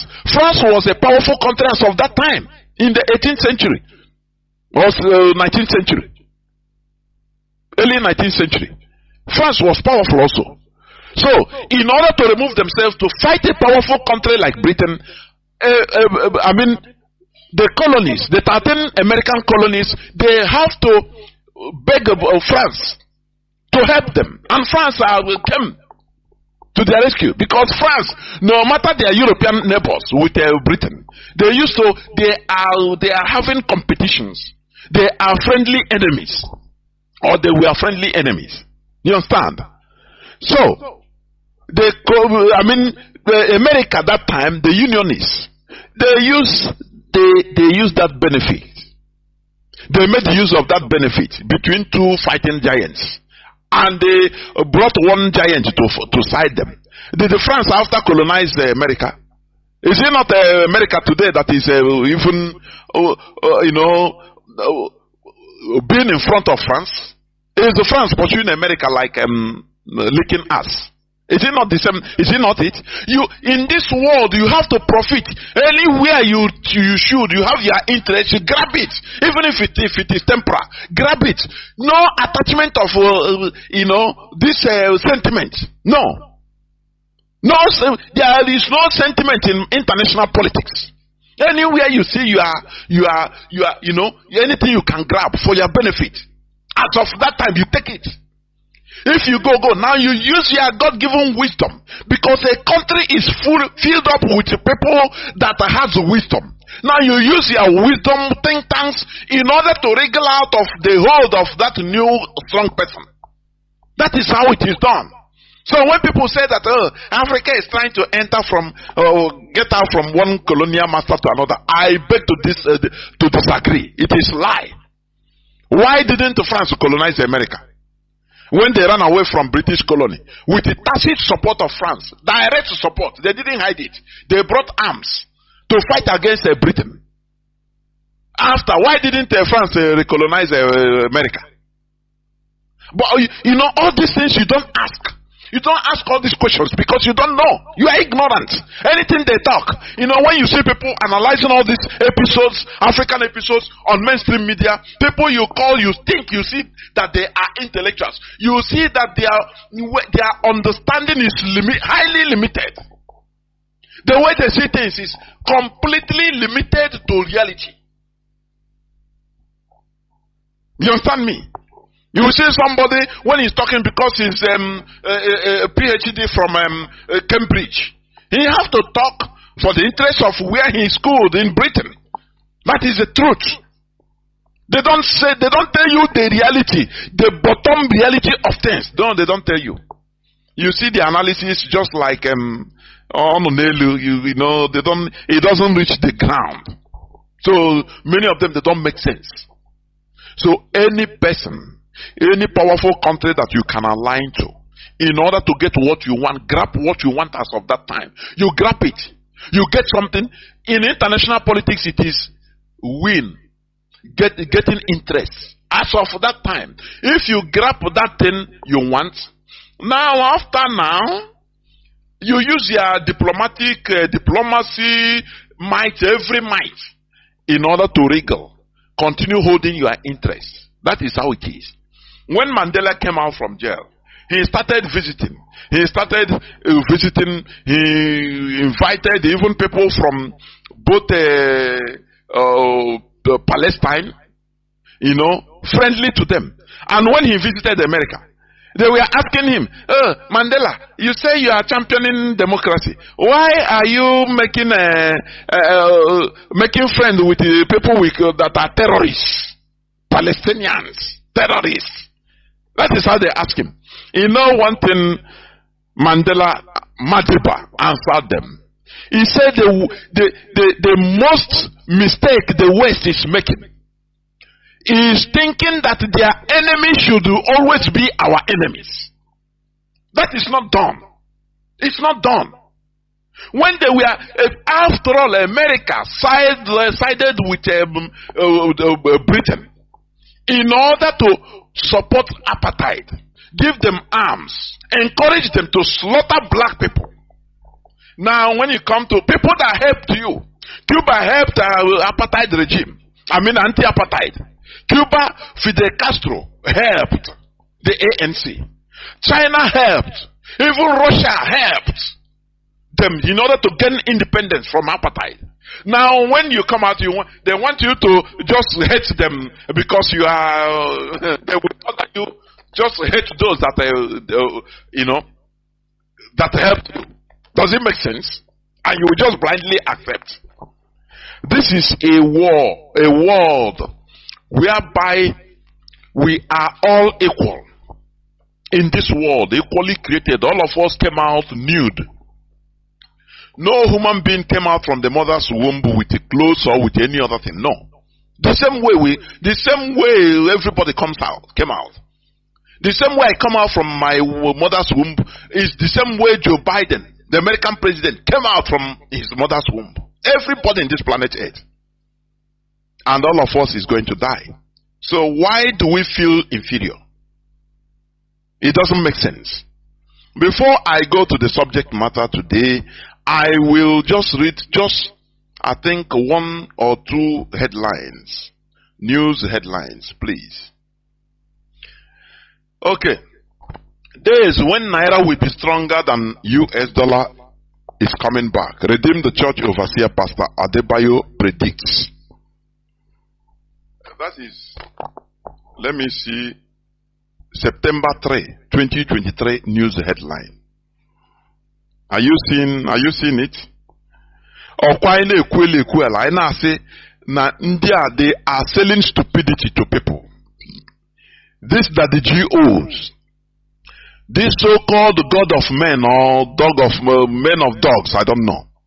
They are selling stupidity to the people, to the population. Days when Naira will be stronger than US dollar is coming back. All these things is once they made an agreement at the backyard, secrecy. Tinubu will call them and tell them, look, you have to brainwash people to support my government. And they will come and start prophesying. Oh, we are predicting, we are prophesying. It will be so.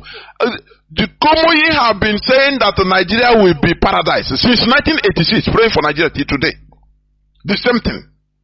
But the problem is the people that are going on all these things, the people that are believing all these things, they continue acting like animals, believing. You don't ask this man, say, Oga sir, How is naira going to be stronger when you manufacture nothing? When your source of foreign income is only natural resources like petroleum. Even though you don't refine petroleum, you drill it but you don't refine it. How is it going on? How? When you import everything into Nigeria, you import everything. So you are working for other countries. The whole citizens are working for other countries. But because when you are using foreign products, you are slave to all these people. You are making them to expand their factories, their industries by importation. Every time you are in China, imported. There are people in China. No need of traveling to and fro. Our people now, they know. In order to cut costs, one person will go to China and stay. Others will be in Nigeria. Just they will transmit money and he will buy goods and import. So, we are just, you see that we are just doing boy for Chinese, mostly. And only taking commission. Because everything you import, you don't manufacture nothing. So how are you going to earn your reserve? Foreign reserve. How? Foreign currency. How? I read one time, last time, I think they said the foreign reserve, Nigerian foreign reserve is either $3 billion only. A country of 230 something million people. Reserve is, foreign reserve, whether $3 billion. Whereas Gaddafi, during his time, he had a external reserve of more than $150 billion. Highest in Africa, with no external debt. That is why they killed that man. A Pan-Africanist. But here they are predicting to you. And in that church, once you say, people will say, amen. Say, okay, rise, let us pray. You see Neanderthals praying. You ask them, is this the way that Dubai became who they are today? By just predicting and everybody clapping and shouting hallelujah. Now, before you know it, magic wand. Things change and the country, Naira started having value over dollar. Can you, even all this type of headlines, other nationals are reading it. It is highly shameful for this to make a headline in Nigeria. It is highly shameful. That is why Nigeria shame every one of us. A pastor predicting, Naira will be more than dollar. And everybody is reading it. You are shouting amen. Ordinary electricity you don't have. If you want to set up a factory in Nigeria today, you will budget for an electric generator that will be either even more costly than the whole factory you are trying to set up. It will be engulfing a different money every day, fueling it to run your factory, because there is no electricity. These people will not tell you that, look, at least we need electricity 24/7. Don't Nigeria have the capacity of building a nuclear reactor?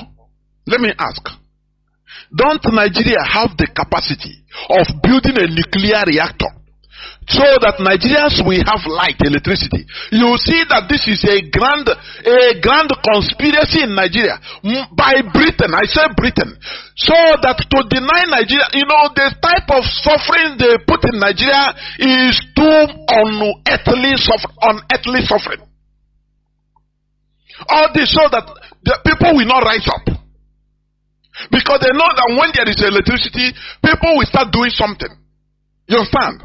There will be manufacturing, mostly by Biafrans. Igbo people will start making use of it. Instead of, in order to deal with Igbo people, they are suffering everybody. And no electricity. Everybody, you have the highest importers of electric generator is Nigeria in the world.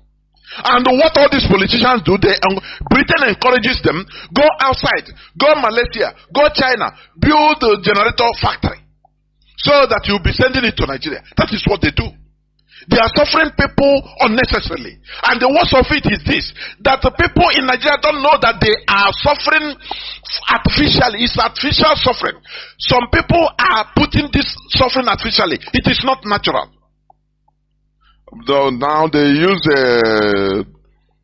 clergymen in order to give sedate Nigerians, give them tranquilizers so that they continue sleeping. Oh, Naira, we rise up in Jesus' name. Everybody will say amen. And you start invoking the spirit of Naira to come and prayers. That is how America become a great country, isn't it? That is how Australia became what it is.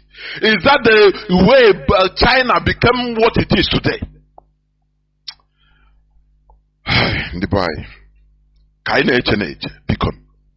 Sometimes what is happening and things that is happening in Nigeria. I don't blame one of our brothers. Yamegide program is one of the media warriors. Yamegide program like this, he will be the comic in order to laugh. Otherwise, I'm telling you honestly. Otherwise, he heart attack immediately. Because the stupidity of Nigerians has no equality. I am telling you. Now people have said amen. Naira will be stronger than dollar. Soon. Said by who? By Redeem the Church Overseer at the Pastor Adebayo. They know that they are common men. They are deceiving people and they are doing it with seriousness, alacrity. All in the name of making money. All in the name of making money. They are scamming people. The worst part of it is that police, the Nigerian police, they will be looking for all these Yahoo boys. Small boys that are looking for what they can get and eat. I am not condoning any of them, any evil. But why not go for all these big scammers that are sedating ordinary people with a so-called word of God and prayers? No, they don't. They will not do it because it's serving their purpose. That is the reason. We must continue. I will go straight to the topic of my submission, which is genuine Pan-Africanism. I want to just define a literal definition of Pan-Africanism. It's a general term that have as their common goal the unity of Africans and the elimination of colonialism and white supremacy from the continent. You know, they call it the goal. The common goal is the unity of Africans. They didn't define unity at what expense. The same way Nigeria unity. They don't define the unity.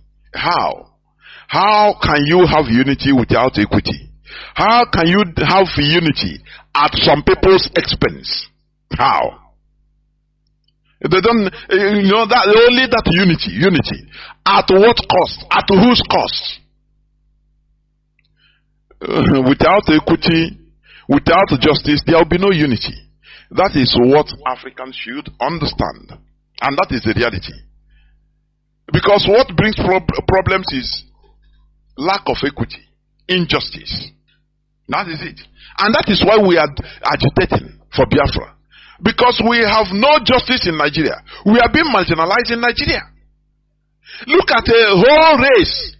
They are not good enough to be to be even a president. They are not good enough. In every corner, they are Igbo people, they are not good in Nigeria. But anywhere, in every other place in the world, we are making waves. We become the best. But in Nigeria, no, we are not good enough. We don't have no seaport in our land, no international airport, no. But we want peace to reign. Oh, peace, shouting one Nigeria, peace, unity. Is it not a scam? It is. So the Pan-Africanism, as they say, is a general term that have as their common goal the unity of Africans and the elimination of colonialism, white supremacy from the continent. Colonialism and white supremacy from the continent. And you ask how? The first people that brought this idea, let me tell you. Do you know that Azikiwe's name was never there? Oh, Chineke.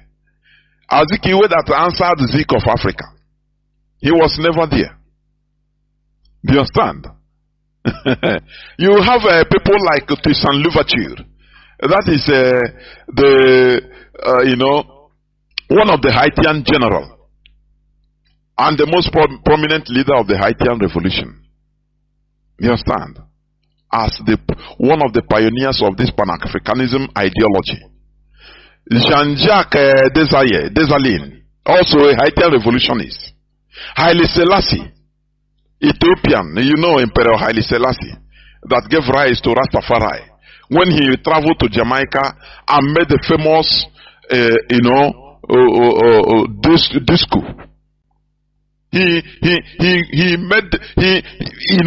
He came out and said that a time will come that Africans will come back home, and the whole Jamaica caught fire. And he started this movement of Rastafari. You understand? Also, one person they called Edward Wilmot Blyden. Edward Wilmot Blyden. He was an American Liberian educator. Listen, Patrice Lumumba, Julius Nyerere. Are you seeing it? Of Tanzania. Robert Sobukwe. You understand? He's a South African anti-apartheid revolutionary. Ahmed Sekou Touré of Guinea. These are the pioneers of this ideology of Pan-Africanism. Kwame Nkrumah, King Shuza II of Swaziland. You understand? Robert Mugabe, that was demonized by BBC and their masters. Thomas Sankara. Kwame Ture. This Kwame Ture was a prominent organizer in civil rights movement in the United States and the global Pan-African movement, born in Trinidad. You understand? Dr. John Pombe Magufuli. Are you hearing? President of the 50th president of Tanzania. Muammar Gaddafi. We all know the great man that was killed in the most brutal way by the West. Sarkozy, Obama, all of them.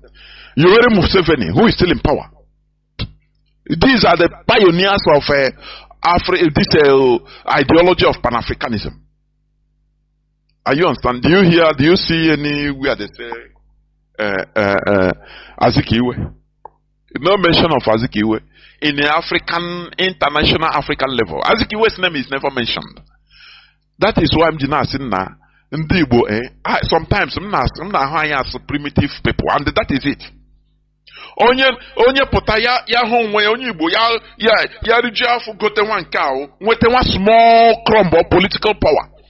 Ge ho ya na eko like this, or diko o wa ni lo na ho that place, that in his area. Ane otage chine eto echema or we are one ile. A maro that from that sphere, from that look at a whole list of Pan-African ideologies. Nnamdi West's name is never there. But in Igbo land in Nigeria, he promoted himself to Zik of Africa.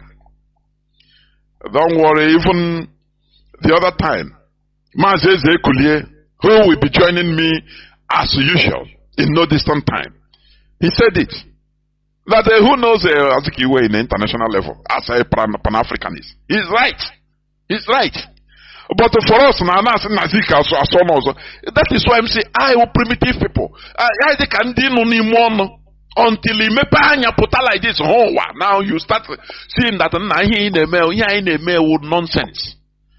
Onye put like this, only put butrike. With $100,000 on the eco, or one a matter here. This thing, that thing,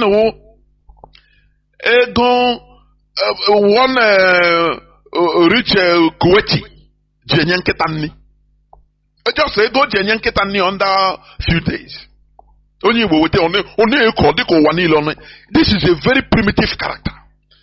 I continue attacking this here so that we lower down ourselves. So that we will be able to inherit the world. Blessed is the humble, for they shall inherit the world. Remark that word and that statement. I tell you that the Bible contains Freemasonry puzzles. You join, if you are able to join one thing or the other, you see that there is a secret meaning on it. It is true. Some places, from time to time, one thing. And it's true. When you are too proud, you lose the earth. That is what is happening. That is why we are losing even our land. We are losing it. Because of Ngala. For nothing. Oh, come, for nothing. Nonsense. Where is Azikiwe in the list? Nothing. We don't know that, we didn't know that it's an empty drum. An empty drum that knew that he didn't have nothing. And when he helped watching just a scammer. Call Britain, and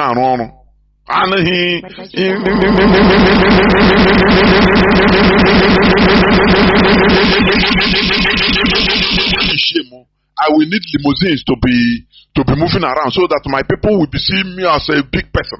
They say no. You are looking for 2 limousines. Don't worry, we'll give you 5. Actually, limousine is British M16. If they are manipulating you, you will not even understand. But you cannot control the situation. You understand me?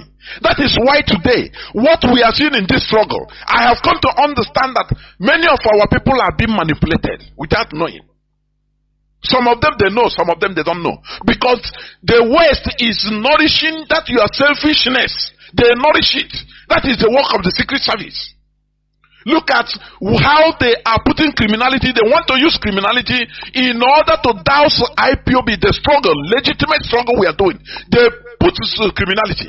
And the author of that criminality is joyously staying in his house, being used because of his personal interest, his selfish interest. Without thinking from time to time, you have to think as a human being, saying, this road I'm going, how will history remember me? How can I be torturing our people that we are trying to save? It is the work of Western intelligence. They will be using you. Sometimes you might know, sometimes you will not know. You think that because they can use their agents, on the line, the third or fourth agent, in order to recruit you. And you feel that you are doing something. Living fine, you'll be living fine. Protection, they will tell you, don't worry, the government will not do you anything. Don't worry. You are invincible. Don't worry, you are doing everything. Hey! The government you are will protect you. Obina Zage, you continue doing what you are doing. You don't know that you are being used for their interest. Remember, I'm talking about Pan-Africanism. But let me define Pan-Asianism. Pan-Asianism, their own definition, is an ideology aimed at creating a political and economic unity among Asia people. Do you see? They defined it precisely. Political and economic unity. Not general unity. Because when you talk about general unity, that is why many people are calling for a United States of Africa, whereby Africa will be a giant country with one president. And it's laughable. Now, Pan-Americanism is the principle or advocacy of political or commercial and cultural cooperation among all the countries of North and South America. Do you see how they precise it? They bring about that, yes, Pan-Americanism, we have different countries. We have to come together politically. Advocacy of political and commercial and cultural cooperation. When you talk about cooperation, you talk about respect, mutual respect. It's not about slave and servant relationship or slave master relationship, as Fulani used to say. They say their relationship with Fulani and Yoruba relationship is slave master and slave relationship. So the Yoruba should not forget. That is how they have been their relationship. But do you see how Pan-Americanism, they define their own? The same way Pan-Asianism define their own. But when you come to Pan-Africanism, they say just the goal is unity of Africans. You don't know, unity is very, very broad. At whose cost? Here they say, in other places they say political and economic unity, advocacy of political or commercial and cultural cooperation among all the countries of North and South America. Then Pan-Europeanism is the concept relating to all European countries or the advocacy of political or economic unity among European countries. Do you see it? They mentioned that they should have countries, they have their differences, but all these things should be respected so that they will focus towards a general European goal. But Africa, Pan-Africanism, the definition is very, very broad. Very crude and broad. Unity. What kind of unity? At whose cost? That is why there is problems in Africa. Because many people don't understand the definition of this. Because it's too crude and unexplained, undetailed. Let me tell you, there will never be genuine Pan-Africanism without respect to our ethnic diversities by granting independences or independence to various ethnic nationalities to avoid unnecessary frictions. Peace and unity comes with mutual respect, justice and equity. That is what we should understand. Peace and unity should come with mutual respect. Are you hearing what I'm saying? It is not a force of peace. You cannot force peace. Peace is a byproduct of equity, justice. It's just a byproduct. Do you understand me? It's a byproduct. It's not the starting point. It is a byproduct. Don't talk about peace. Pursue justice and equity. Once you get justice and equity, at least, now the resultant effect is peace. You have solved it. But when you start going unity, you fail it. You fail it. That is what Nigeria is. Unity. Oh, peace and unity. Even in their national anthem. Oh, peace and unity. Forcing every unity at the expense of some people. Fulani are on the rampage. They are sponsoring them. And you want others to keep quiet. Oh, for law-abiding citizens. Oh, be law-abiding citizens. Let there be unity. It can never happen. It's just a pipe dream. You understand? Nigeria, for example, is the amalgamation of different nations under gunpoint, only serving the interests of the colonial creators.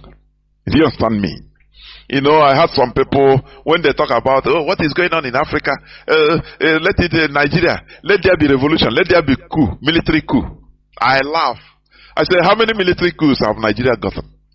How many military coups? Does it change anything? Does it change anything? It has been there. No, there shall never be any general revolution in Nigeria. It is impossible. Because of the way Nigeria is being structured by the Creator. When this side say yes, the other side will say no. When the other side say yes, the other side will say no. Look at the EndSARS protests that should have gotten revolution in Nigeria. The Northern you say no. They are even supporting SARS, the Nigerian police and army. Killing Southern, they call it. How can you amalgamate different countries inside one place, one amalgamate, one construct, and you think that things will be okay? You are looking for unity. I want the Pan-Africanists to think about this, because I'm sick and tired of when some people, some ill-informed set of people about Pan-Africanism. When they hear about Biafran agitation, they say, we want Africa to be one country and you want to divide and separate and form another country. I look at them with disdain because they are naive, ignorant. You cannot, Nigeria is a case study. They force different nations all under gunpoint as hostages in one entity and carry power and give to the West is because they know how to do it. They carry power, give to the most brutal, to be brutalizing others, so that there will be friction, endless friction in the country, and they have access to your natural resources, direct. You see how they put what is happening in Haiti. Do you know that America is stealing a mountain of iridium? Do you know that? A mountain of iridium in Haiti. Now they made since in 1986 they discover one extraterrestrial stone that fell there, and the iridium is highly costly. But America now, they will find a way to put confusion. Gangs, no, is ungovernable Haiti as of now, as of today. But they carry their agents as a United Nations soldiers, military, put there, and be mining and taking away everything. That is how it is. Exploitation is allowed in the world. After all, if you are going on Serengeti forest, you will see where lion is pursuing zebra. Poor zebra that didn't do anything, no, that was looking for his food, only peacefully. And one lion just from nowhere start pursuing it and we catch it and tear it into pieces. It will be a gory sight for you, but that is the reality of the world. That is how the world is created, where the strong press on the weak. Are you here? That is exploitation. It's allowed. If you can resist exploitation, now you join the exploiters. You have peace. But when you are peaceful, yesterday I talked about, I said I will make it a discussion one day, an interaction. That this Igbo, we as Igbo people, we always praise ourselves. We didn't conquer. We know the importance of life. Yes, all these are good. But owing to the wickedness of the world we are in, you shouldn't be all peaceful. If you are peaceful as a people, you suffer. And that is why we are suffering today. We waited until they killed us in 1966 before they, massacred us before we can be able to react, only to defend ourselves. No, we love life. America, see, we know one problem. Other United Nations see us. We know one problem. Now them come bring problem to us. They are killing us. Why not to come and protect us? We love life. That is it. I'm telling you. You know one problem in this world, and you come out in the world. A world of problem. A world that is double spinning on itself, about 121,000 kilometers per hour, and now spinning around the sun, whether 20 something or 70 something thousand kilometers per hour. You know what it means? You're in a world of problem. Before coming out in this world, others died. You suppressed, you exploited and suppressed other cells.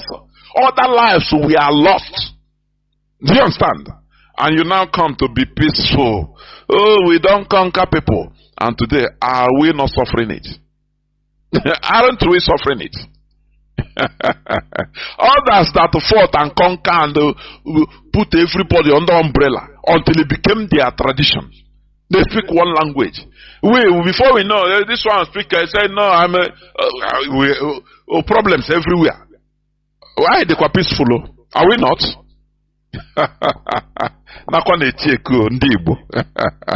I'm telling you, we must continue. Peace and unity comes with mutual respect, justice and equity. Nigeria, for example, is the amalgamation of different nations under gunpoint, only serving the interests of the colonial creators. I'm talking about Pan-Africanism. There are those whose idea of Pan-Africanism is having the African continent as a single country with one president, or having very fewer countries. This is simply not the genuine Pan-Africanism. The scenario will only result in eternal frictions and turmoils, thereby hampering development. This is simply anti-Africanism. The only way to have real Pan-Africanism is allowing people to express their nationhood, to develop as they can, to take charge of their destiny. Not, in October 12, 1960, Ahmad Bello said that they are domineering set, the Fulani, that they should continue, they should now take this new Nigeria being formed by Britain as the estate of their great-grandfather, Ottoman Danfodio. They have another idea of Nigeria.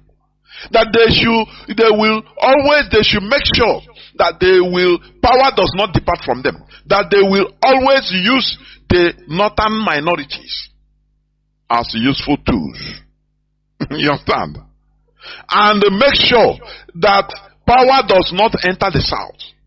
That they will make sure that we, not only that we shall never rule over them and never to take hold of our destinies. In 1960, few days after independence, so-called flag independence of Nigeria, and we were laughing over it. Our so-called political juggernauts and so-called intellectuals and elders watched this thing and kept quiet. They didn't react in a way it should be. Because when you kill that person, you never kill the ideology. That word, only that word should have horrified Nnamdi Azikiwe. Not even to kill the mad bellows. Because it's an ideology that has been there. So, Nnamdi Azikiwe should have tried a way in order to separate immediately from that unholy union or holy marriage. But he didn't do that because of his selfish interest. He was there. Don't worry, Namib physique of Africa. Let the Europeans go. I know how to handle everything. And when Europeans go physically go, whereas their shadow is still there. Now they show Azikiwe how to manage him. It was not him handling them. Instead, they show him how to handle them and the Igbos and the Biafrans. Till today, they are handling us. You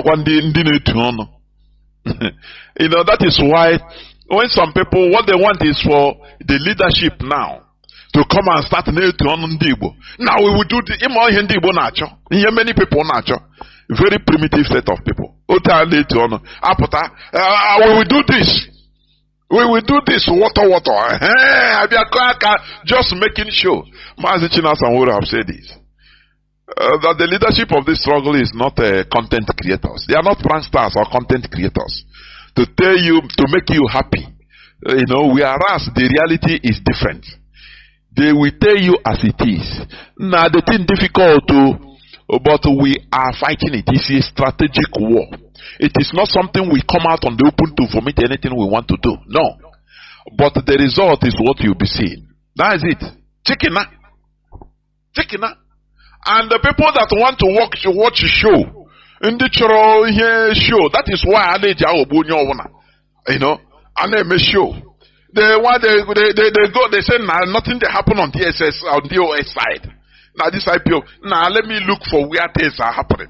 Ha ga onye na-eme show, gosi ha some antiquity. Brew champagne na agba egwu. Ha sị na onye action man now.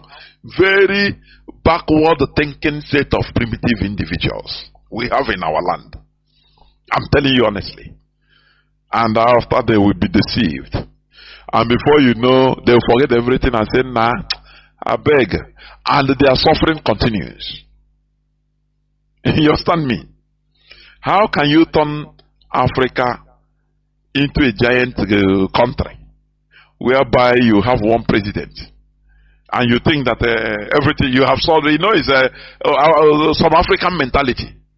We solve the situation. You cannot. For your information, you cannot. Let me give you an example. Singapore and Malaysia was a single country at one time. The state of Singapore was one of the 14 states of Malaysia from 1963 to 1965. They were one country. They merged themselves. Malaysia was formed on the 16th day of September 1963 by the merger of the Federation of Malaya with the former British colonies of North Borneo, Sarawak, and Singapore. This marked the end of the 144 years British rule in Singapore, which began with the founding of modern Singapore by Sir Stamford Raffles in 1819. At the time of merger, it was the smallest state in the country by land area, but the largest by population, just like Biafra land. You see that? Singapore was like that, the 14th state of Malaysia from 1963. We have examples everywhere abound. They will be telling us, oh, you don't have enough space. Singapore has the highest population when it was even part of Malaysia. He has the highest population there, but less land. That is why in Singapore they build skyscrapers everywhere to accommodate them. And today they are developed. You see that? The union of Malaysia and Singapore was unstable due to distrust and ideological differences between the leaders of Singapore and of the federal government of Malaysia. When these problems were going on between Singapore and Malaysia, they didn't say no. Asia Union, please, we want unity in Malaysia. Please stay like that. Join together, no problem. You will overcome your differences. Britain didn't tell them, oh, your diversity is your power.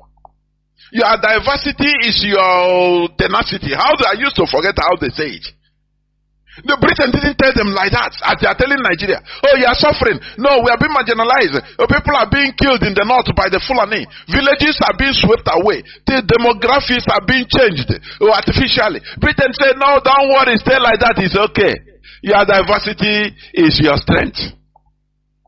They didn't tell it to Malaysia when they were having all these problems among themselves.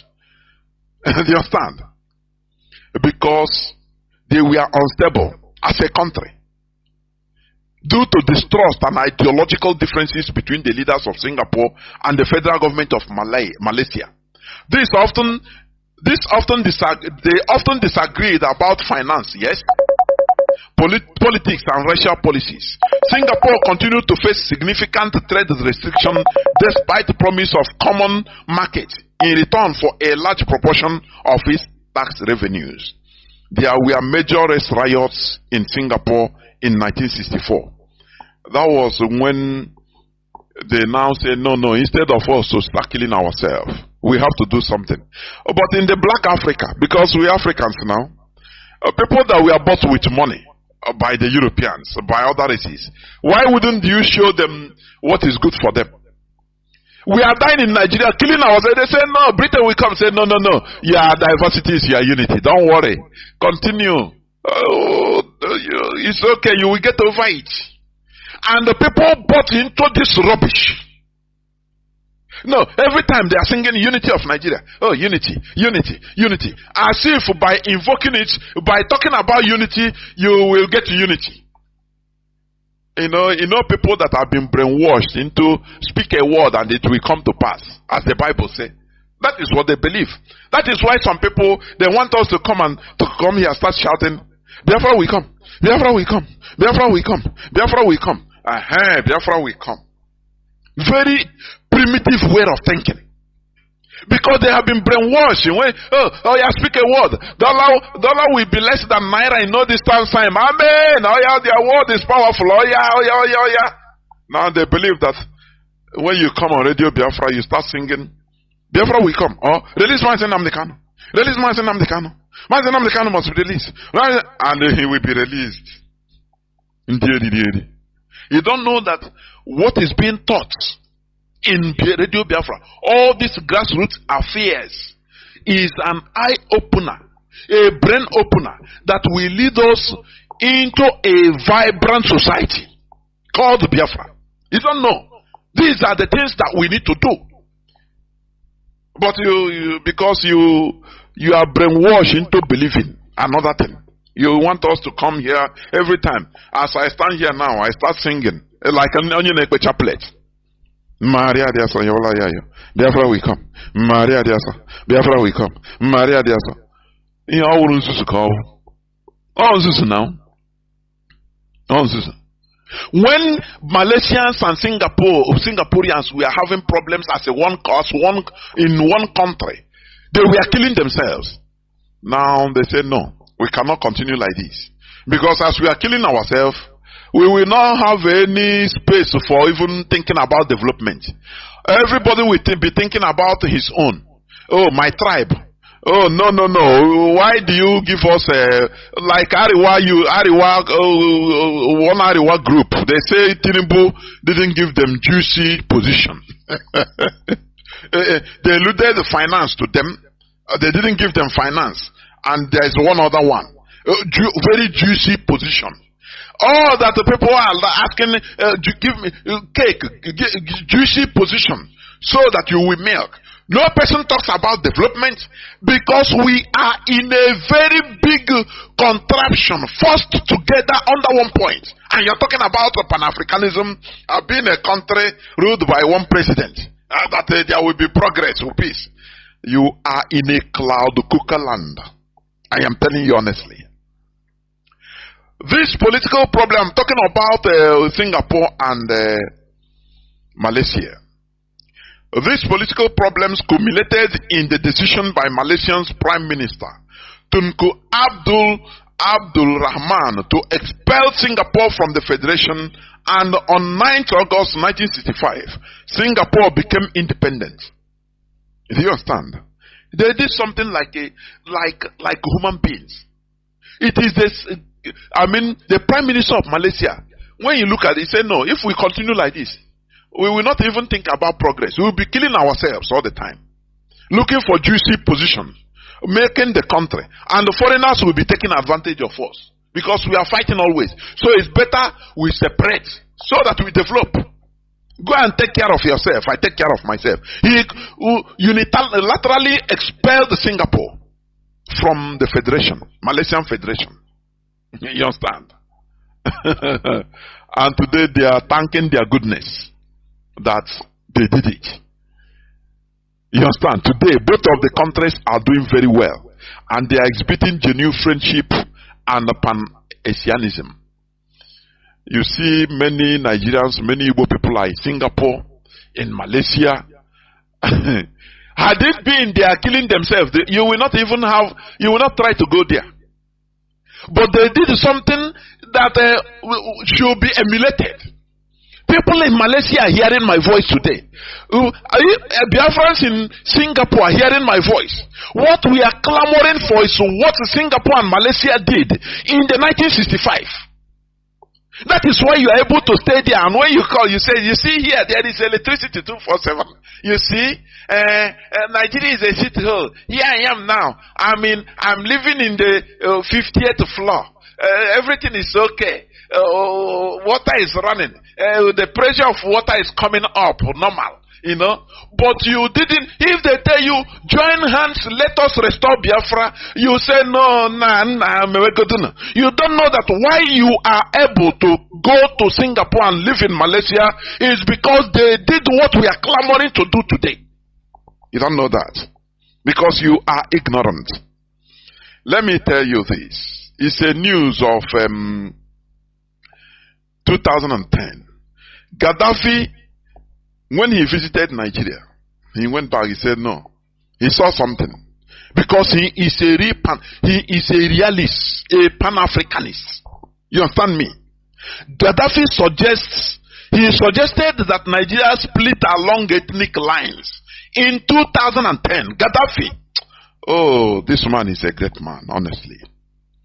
Without mincing words, Gaddafi said that no, Nigeria be broken up into several states along ethnic lines, like the former Yugoslavia. Are you understanding? Because he really loves Africa to progress. Not people that are calling for one giant continent to turn into a country by one president. You will see that we kill ourselves forever. You understand? You can never have genuine Pan-Africanism without respect to our diversities. Do you understand me? Gaddafi called for a dismantling of Nigeria. He is a big Pan-Africanist. That time was the time they had a just riot, where Muslims massacred Christians, where Igbo people were massacred. And this man said, no, Nigeria shouldn't continue like this. But, Britain came and said, no, your diversity is your strength. Continue. This in 2010. But it continues today. The same thing. Catherine Leon came 2023 election. After 2023, don't worry, your diversity is your strength. Although there are mistakes, more casualties of election, but you are learning. It's democracy. It's like that. Your strength is your diversity. and the Neanderthals clap. They don't ask questions. Why is Singapore developing?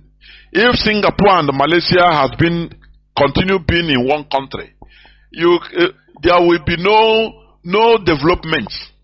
They will be killing themselves to the advantage of European countries or the West. But they took the bull by the horn.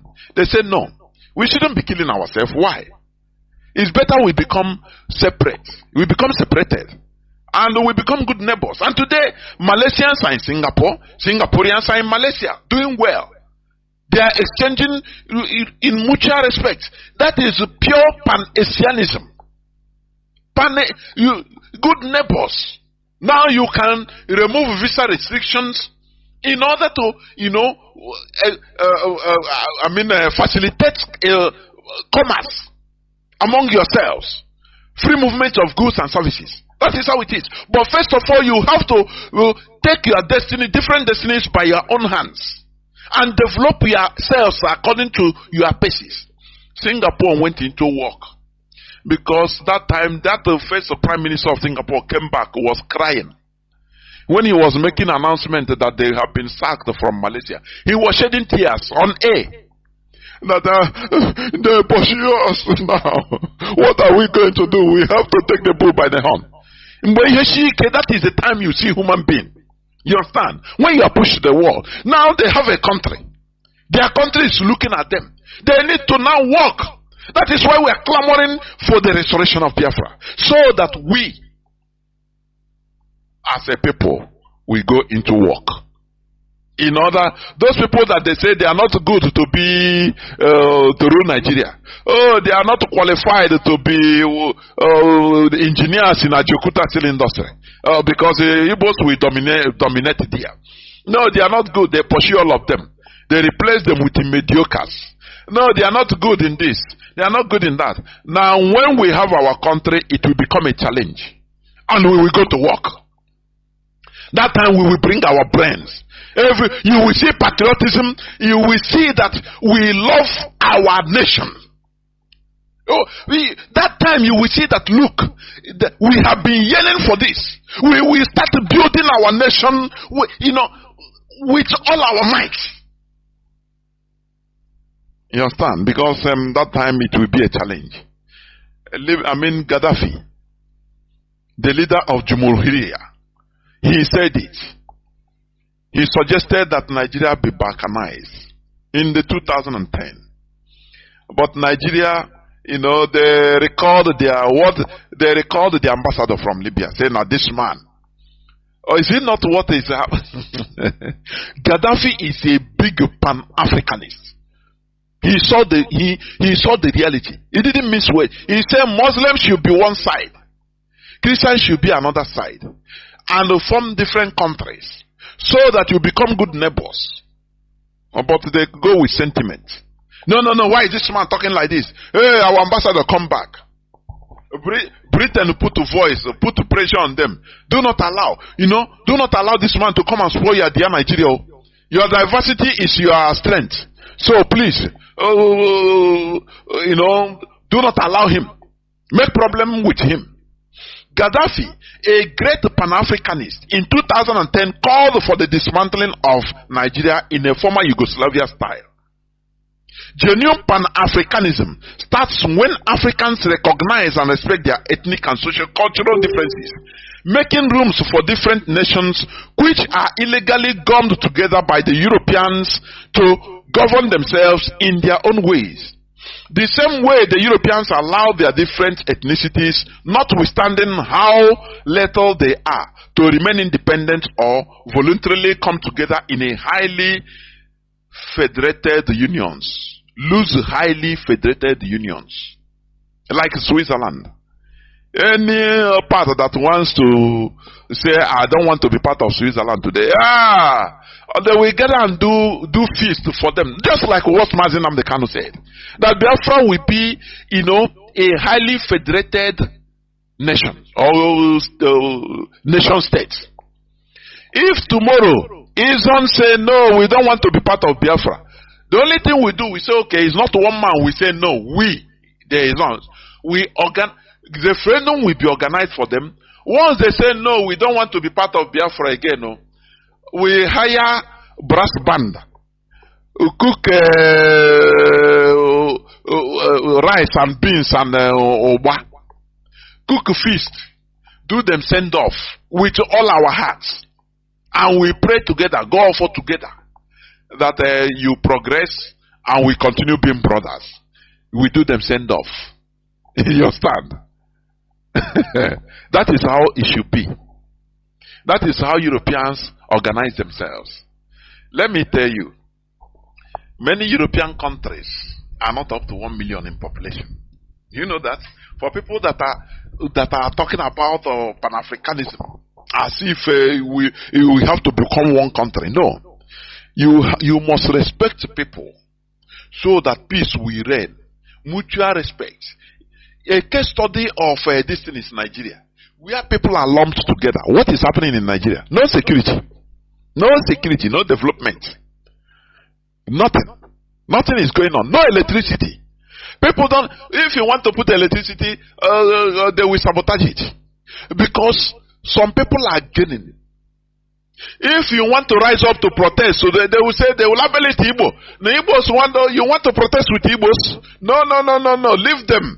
And then they suffer them. And we turn ethnic problem. Like end SARS.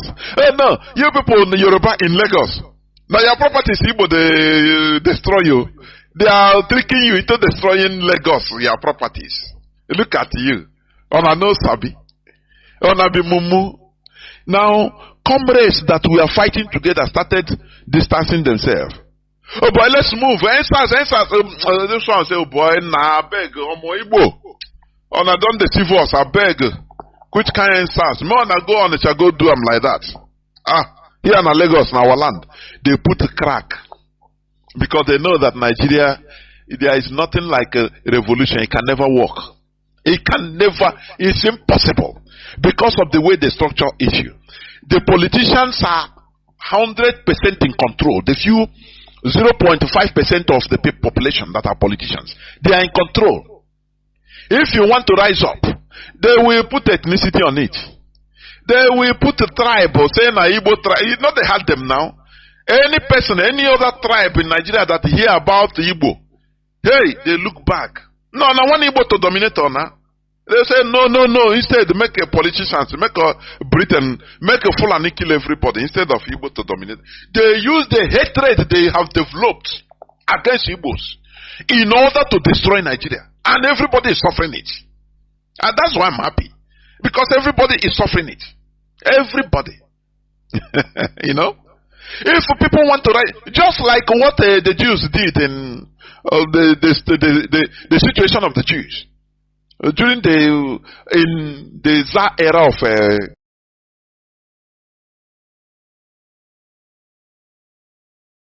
they always use the Jews. They blackmail. They say they are the people that are bringing up problems. Everything, in order to settle everybody, any national issue, in order to put a scapegoat, they call the Jews. Yeah, it is the Jews that did it. Everybody say, okay, we know. Everybody now will turn against the Jews. And they will forget about the misrule of the politicians or the king. They will forget about his gruesome brutality. As long as they call, it is the Jews, the problem is the Jews. So, hey, everybody say, okay, we know now, not them. They will turn against the Jews, start killing them. That is what the strategy they are using in Nigeria. Anything that happens, people to rise up in order to fight for their rights. The politicians will rise up. They will use their agents and spill out on social media and the media and tell them, now Igbo people want to use on now. Now them they will cause this problem. Everybody say, okay, now we know.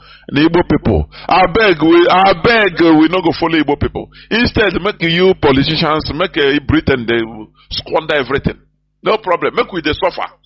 Instead of giving Igbo leeway, I beg. That is how they structured Nigeria. Do you understand me?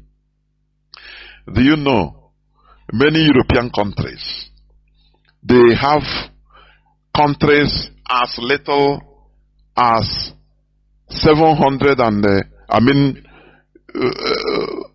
population of Vatican, whether it's up to 200 in Vatican, but it's a country. What of Luxembourg? It's an independent country.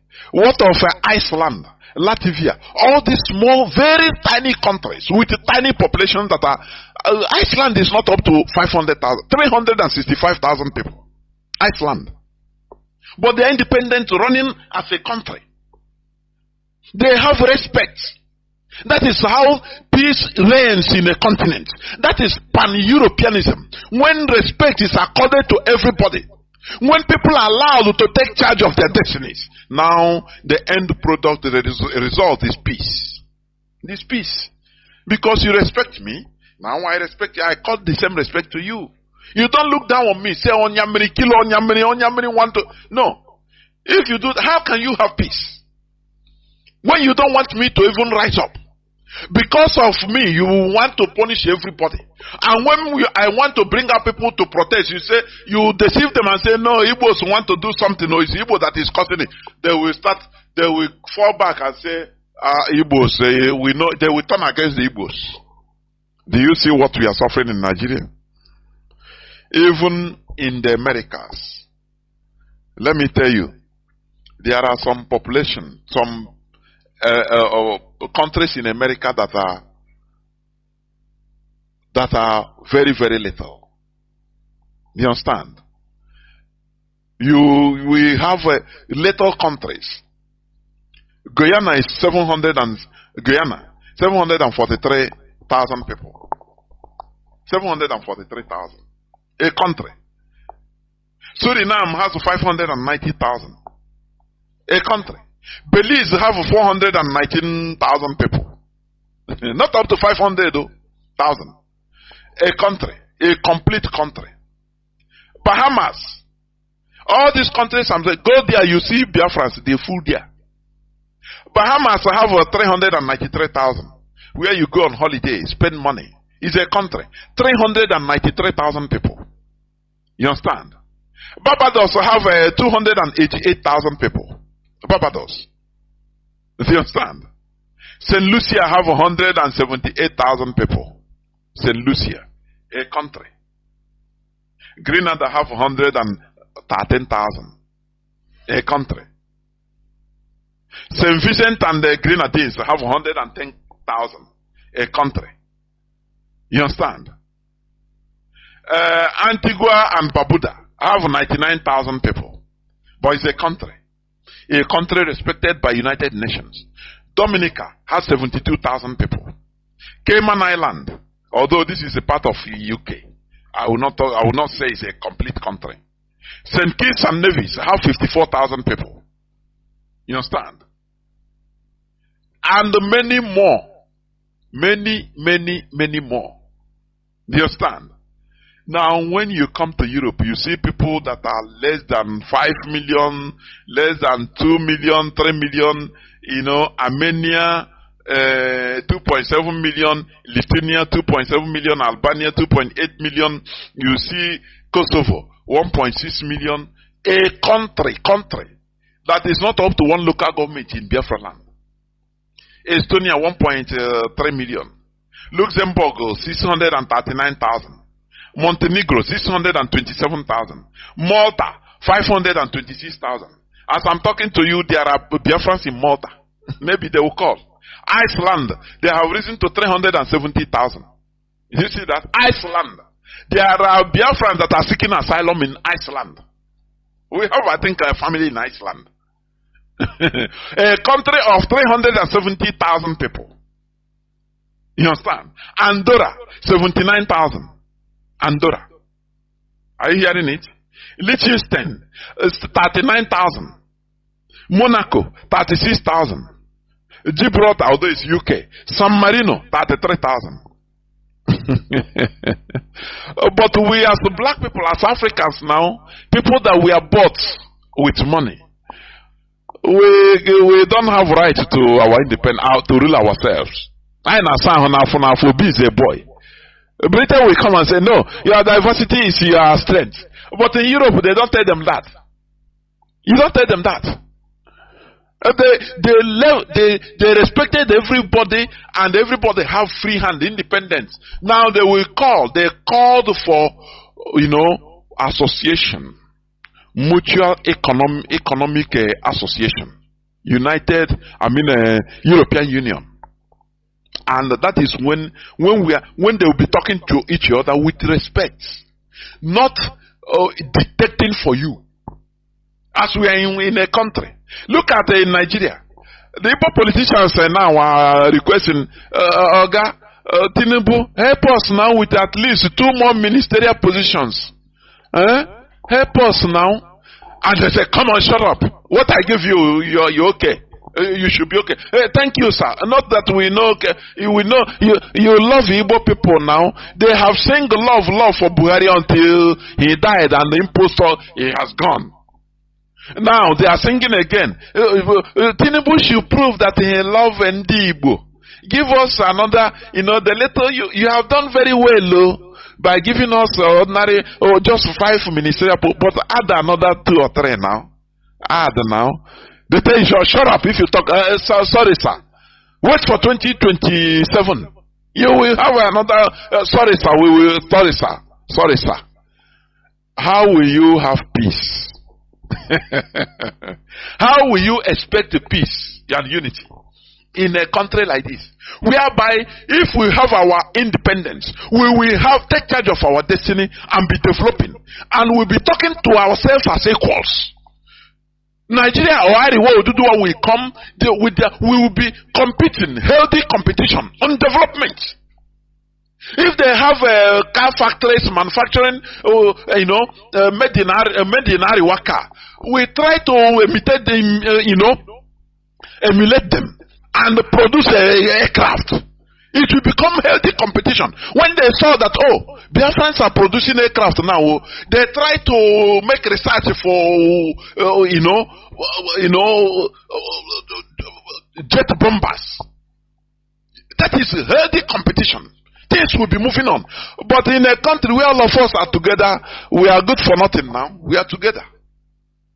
We are begging for our politicians are begging now for another ministerial, at least add 1 or 2 on top of it, so that to prove that you love Ndibo. That is their mantra. So that you prove that you love Ndibo. Where is Igbo presidency in 2023? Anywhere you see a Nigerian politician of Igbo extraction, ask him this question: where is Igbo presidency of 2023? Something they used to massacre our people. Because of Igbo presidency, we're thinking that it is him that they will be choosing, because they promise each and every one of them. Very primitive Neanderthals. Their Alhajis went there and promised, you are our man now, we will support you for Igbo praise, you are our man. They will go back and tell Dave Omai the same thing. They went and tell Nyesom Muike the same thing. They went and tell Chibika Mechi the same thing. You know you are an Igbo man, you just know now. I'm a Igbo now, I'm one Igbo. We support you. Now, Nnamdi went and started singing praises for the killers of our people. Dave Omahi, they sponsor him to form a Bubago. Remember, you remember 2023, you are our man.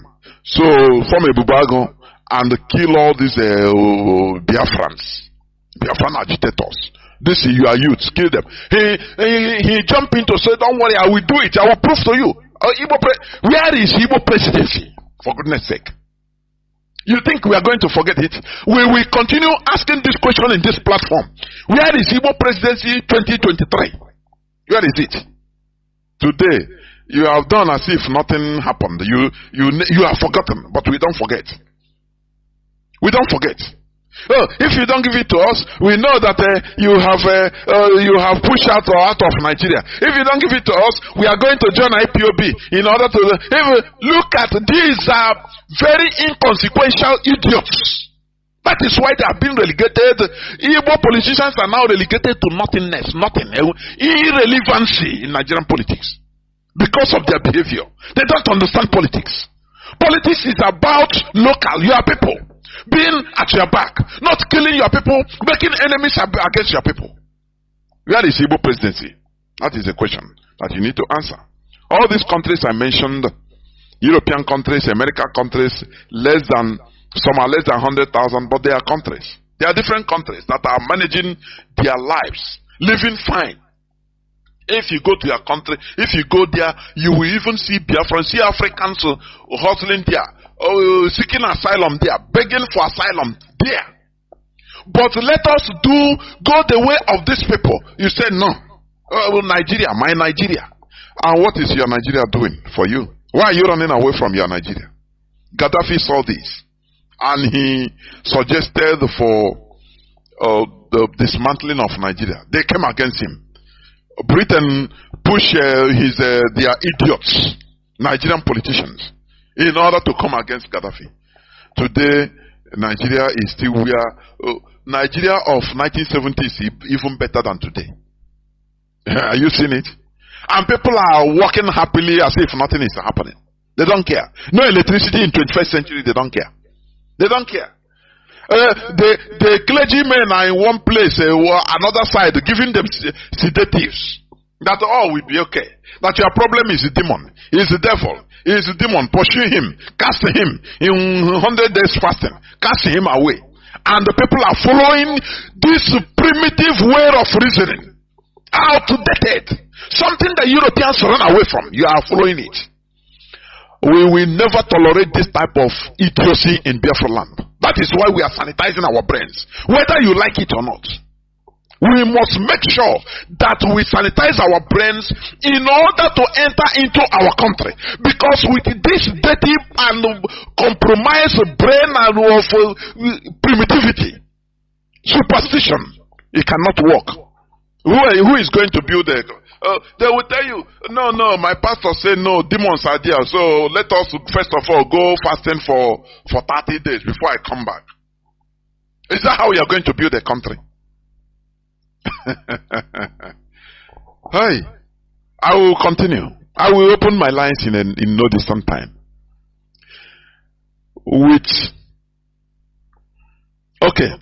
Genuine Pan-Africanism starts when Africans recognize and respect their ethnic and socio-cultural differences, making rooms for different nations which are illegally gummed together by the Europeans to govern themselves in their own ways. The same way the Europeans allow their different ethnicities, notwithstanding how little they are, to remain independent or voluntarily come together in loose federated unions. With genuine Pan-Africanism in the continent, it will automatically attract diaspora Africans. Do you understand? This Pan-Africanism, if genuine Pan-Africanism will attract diaspora Africans, African Americans, African Caribbeans, African Australians, African Europeans automatically. This is because the white American-led government made sure to prevent African Americans from having contact with their motherland, Africa. It's one thing they fought. They fought black race through everywhere. And if they tell you, if you really think deep on why we are black people are disrespected, suffering everywhere, together with the way we think, black race think, but we are rising up. They made sure the American CIA made the secret services. They made sure to thwart African Americans from coming back to their motherland, having communion with it.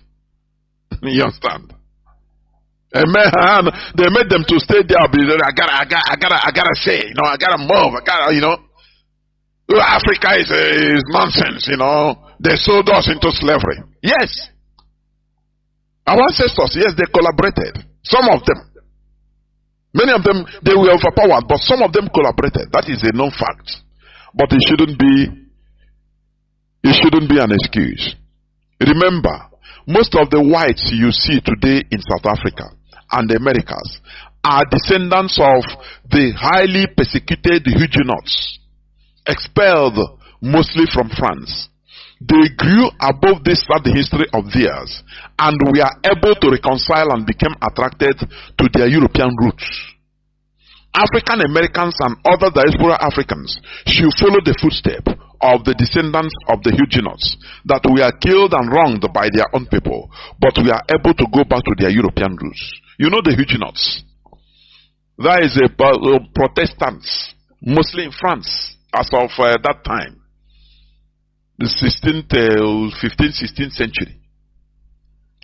When Catholic France started persecuting them, killing them, and they started running away, they were killed brutally, jailed, exiled. They were uprooted from their lands, ancestral homes, and expelled from Europe.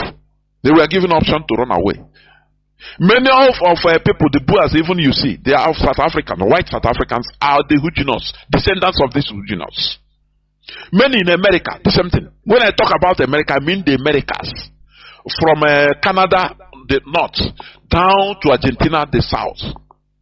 Many white Europeans, you see, many of them are the Huguenots because they organized, they say, okay, they started running away for their lives because they are being massacred in France. You understand? So they have to be expelled. They run away to far places. They were wronged. But after they grew above that situation, and they have to ally with their roots in Europe. Every other race allies with their roots. Only black race that are prevented. Talk about black Africa. You see, many African Americans even have disdain against Africans. It is some you understand? We need to grow above this. We need to, because white people, Europeans that you are seeing today in Argentina, in many places in America, in South Africa, they were also wronged by their European motherland because they were exiled. You understand me? You cannot stay here, you better run, otherwise we kill you. Some are prisoners that we are, instead they said go and die in colony. And they went there, they born children. They were wronged also, but they grew above this and they traced back their roots. That's why American, they have, don't you see that America fought war, revolutionary war of liberation from their motherland, from Britain. But still today, they are the greatest allies. Do you see that? There should be no sentiment in international politics. African, the way we see things is a highly primitive, true primitive way. Your ancestors killed us, so now you are suffering, I'm suffering, everybody is suffering. You are nothing, I'm nothing. We are regarded, we are disrespected everywhere. Why can't we join together? And not forget, and grow above that past. We reconcile and say yes. But the work should start from Africans in the motherland.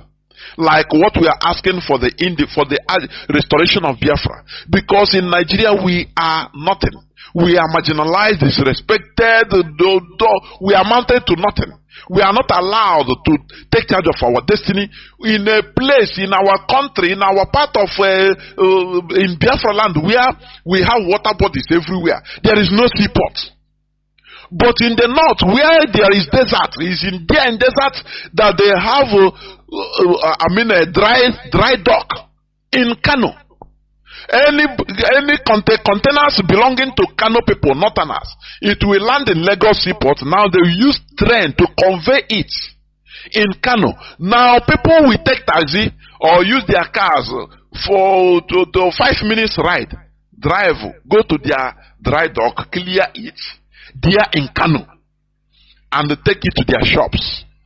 But in our land, in Biafra land, we have oceans, ocean body, we have river body, we have lakes, we have water bodies, we have the ships docked, during slave trading. But today they close all those places for ships. No wharf, no seaport. Now, they suffer us. You have to import your container through Lagos, 400 and something kilometers. As you go to collect your container, every inch of the way you meet military checkpoints, police checkpoints, custom checkpoints, civil defense, boy scout, boys brigade, every type of force. Every 100 meters. And you continue paying. The way they suffer us, no other people on this planet Earth can accept this suffering. Oh, but the Biafrans now, why wouldn't we accept it? We are God is in control. Oh, Brakata Shatata, I saw that you will succeed in Jesus' name. I saw that your container is coming. Don't worry, the suffering will be over. Just pray and everything will be over. And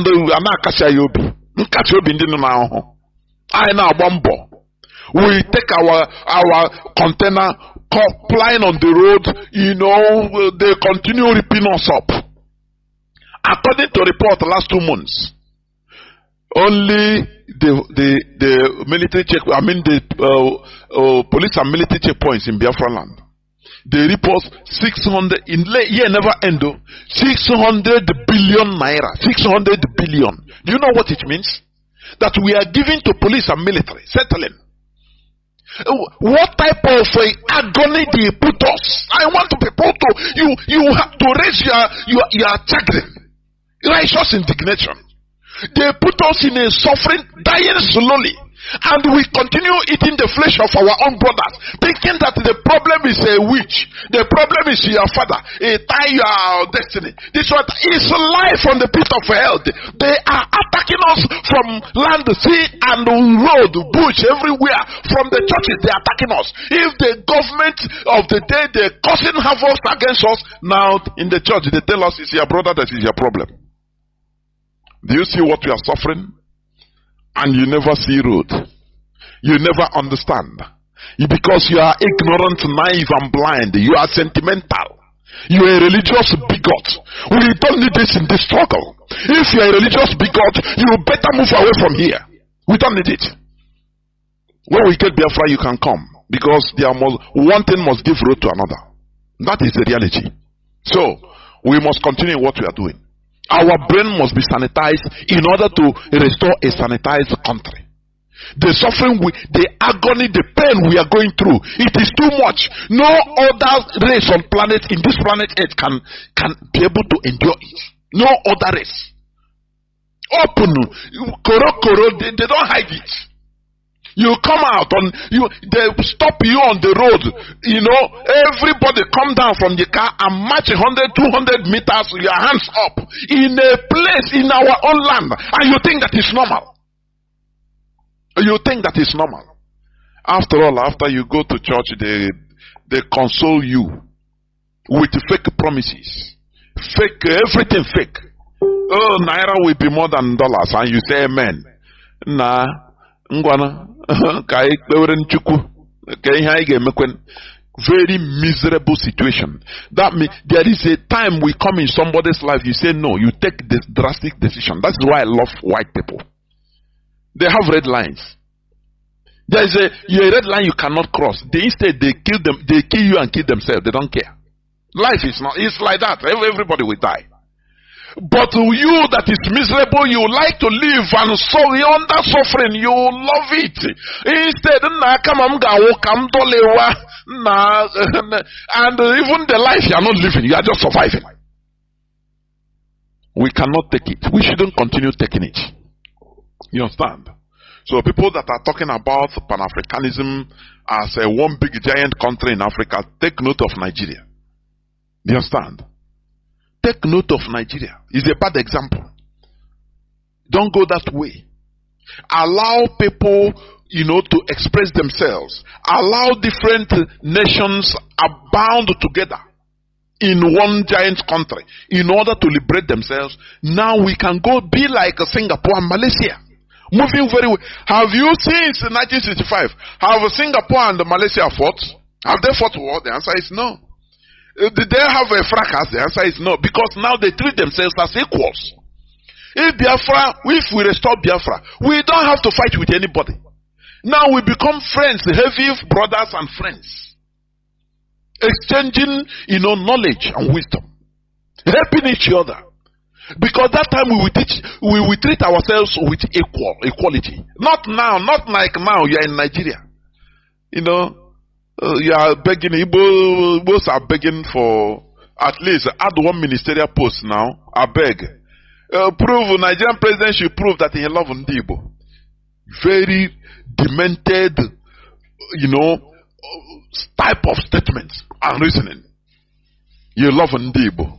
You are waiting to be loved. No, don't take your thing. Go continue waiting to be loved. Therefore, Africans with their diverse ethnicities and traditions and cultures should be respectfully allowed to govern their individual selves in their own diverse ways. This will usher in mutual respect, understanding and development, and the end product will be genuine Pan-Africanism. This is where I'm going to stop. Do not forget that we talk about genuine Pan-Africanism. Not all these ones they are garnishing. Not all these ones, please. What we are doing is for us, once we succeed, our continent will succeed. We develop and advance. Do you understand? Not through sentiment. We say the reality as it is. Do you understand me? Therefore, I will go into a few minutes break so that when I come back, I will open the lines so that people will start calling in. Please do not go away. Also, lost Kainaba. To the extent, even the Fulani, they know our character now. Okunle and Alhaji leaked the conversation. The Alhaji said they know Igbo people now. Just bring them near, give them sense of belonging as your friend. Near him, he will vomit one thing that will make you survive. That they know. Just give him small thing and he will. Okay. Do you know that I have phone number of my customer that used to buy me AC? He's a senator, Alhaji. Oh yeah, very primitive element character. That Ndibo is still never depart from us. We need to shed it because we are on the 21st century. That is why now follow Mugo everywhere. In no cow, Nandi scammers and native doctors. So Nandi different things. I will now follow victim because I want to ICH. I'm telling you. But we must continue. I have a caller on signal. Welcome to the program. Can you hear me? Caller on signal. I can hear you, Mazi Jonathan. Good evening, watching again. Udodrege. Watching again. Mazi Jonathan, thank you. This is Biafra Radio. I'm happy this night that I'm part of this historic moment in the life of Biafra. Because you ask a very pertinent question. You keep on asking that question. I'll go ahead and do them back. Where is Igbo's presidency? Because the time now I speak my thing where it concerns me, most especially because when all I'm able to we the Igbos, we need a very special decolonization. In fact, even after the restoration of the sovereign state of Biafra, we the Igbo as a people, because Biafra is a nation, Igbo is a nation under Biafra, other nations are there. That is reality. We need to decolonize ourselves because we have so much ascribed importance to materialistic than the real things that matter, which is freedom and liberation. Somebody made a statement that Igbo man once he's well to do, every other person around him, and this is a very bad mentality that has made it even in our life today. Sometimes we blame the rich ones and the politicians. We should as well blame our people, because our people has proven that even if you know what it takes to liberate or to give them what they need, as far as they don't listen to you. And this is where I give kudos to our own Nnamdi Kanu for being able to penetrate this very hard race to convince, because our race is very hard to convince. Look at, even with all the awareness, somebody can wear the mindset in a believing superstitions, and these superstitions, you're not only believing it, you're bringing it to this holy platform where we worship, where our leader has taught us, because we've learned from our leader and we know where he's heading to and we're following him. He can't come and change the ideology for us. He can't do it. We have awakened and and there's nothing you can do to change it. We don't believe in superstitions. Anything you're bringing to us, let it come with facts. Somebody cannot just stay somewhere and make a voice note and send to you, you begin to come and play it, use it as to fight, to do a kind of retaliation. We're not even here to retaliate anything. We are saying the truth. We have suffered religious backwardness because of, look at a pastor that is telling you that dollar will be, naira will rise again. This prophecy has been a record. It's just like they are not seeing us that we don't have even the brain. So even for you to reason, you are against them. So they can say anything to you and you must accept it because God has spoken. A man has spoken. That the has spoken. Kumuyi has spoken. And these people that are speaking this thing, all their children are in abroad enjoying good life, good education. None of them train their children here in Nigeria. But they are in Nigeria giving you prophecy on how to continue suffering. And you're the type that is still bringing this kind of superstitions to our platform. There's no other way to describe what you're doing that you are against what we are doing, because we have known people that have come in the past. I followed our leader from day one, even though I didn't join that struggle then, but I have been following till I had to join. We've known people that have in the past spoken about religions and sentiments has crept into them and they begin to fit away, and we continue. The struggle is still alive. So this is a legion. It can't come and change whatever ideology you're bringing to us. In any disguise you're bringing it, Biafra, we know the truth. We are not Igbo people as per se. We are Biafrans. I can choose to be Igbo, I can choose not to be Igbo. Yes, I'm an Igbo born and brought up, blood, mother, father is from Igbo land. I can't deny my identity, but in our land, we know what we suffered in the hand of colonial masters through their religions and their Portuguese people. What they did in our land, they keep on doing, and up to today, they are bringing neo-colonialism in our land, using our people to conquer us, keeping us away from the reality of life. Today, India has launched their own space launch. Where is a black man? Where is Igbo man? Where is a Biafra space in this planet Earth? Are we just here to come and watch other people like television? We can't accomplish anything. Even the little ones we have, Nigeria has helped to destroy all of them. Do you want to tell me that if we have started the way our forefathers started, and even the Biafra war, after the war, the engineers we had then, the way they started, and it means that as we continue in that trend till today, we will not even have industries all over Igbo land to develop our land. We don't even have a reason to travel to Lagos, to outside country for anything, because that thing you're looking for, Sokoto, is inside there in your house. You are living in a natural country. I don't think you have seen any auditorium or pastor crusade that has ever bring development to a society. You're using church auditorium where prayer camps to say this is what we develop Ali.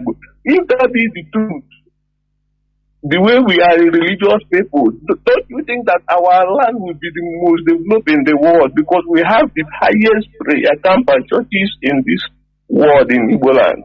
But today, we are the bottomless at the bottom. And we are still fighting to bring ourselves from that mess. And you're using the opportunity because you have a platform. You have seen Jesus before Biafra. You believe in Jesus more than Biafra.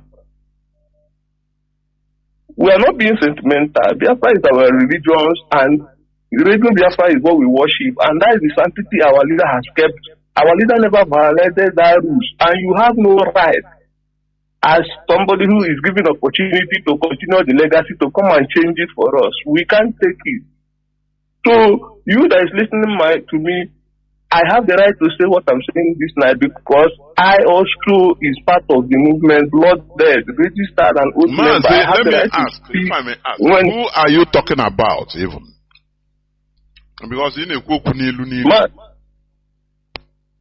thank you. What if I have to say it the way it is, Mazi, I can emboss you later because here we don't exaggerate. There is a program that was laid down on this platform in the morning. But Mazi, let me ask this. This radio is people's parliament, is people's radio. Anytime I'm talking, I used to even invite people, I encourage people to call and oppose what I'm saying so that we have a civilized debate. Happily. But what used to baffle me is this. Like as you call, you are complaining in my platform. The person that is doing that, you don't have the courage to call. And it's part of our problem also. Now you now complain. Why not pick a phone, call direct? If I am talking, even if I'm doing any program, I used to announce it, say, please, I am not Mr. Know Ye All. If you have opposing argument, because Mazi Nnamdi Kanu put a standard that we the superior argument rules. Call here, call the number. I call the number. But when you leave, for example, you leave my platform, what I say now, you go another platform, start complaining what Mazi Jonathan say, for example. Does it make any sense at all? Whereas you have the right, the audacity, you call and say, Mazi, I don't agree. Look at my reason. It's not quarrel, it's not personal. Why should we be coward like this? And after all, the same character only complain. Upon now, cannot complain. Take on your name, if it is me, take a phone, call. That is the thing.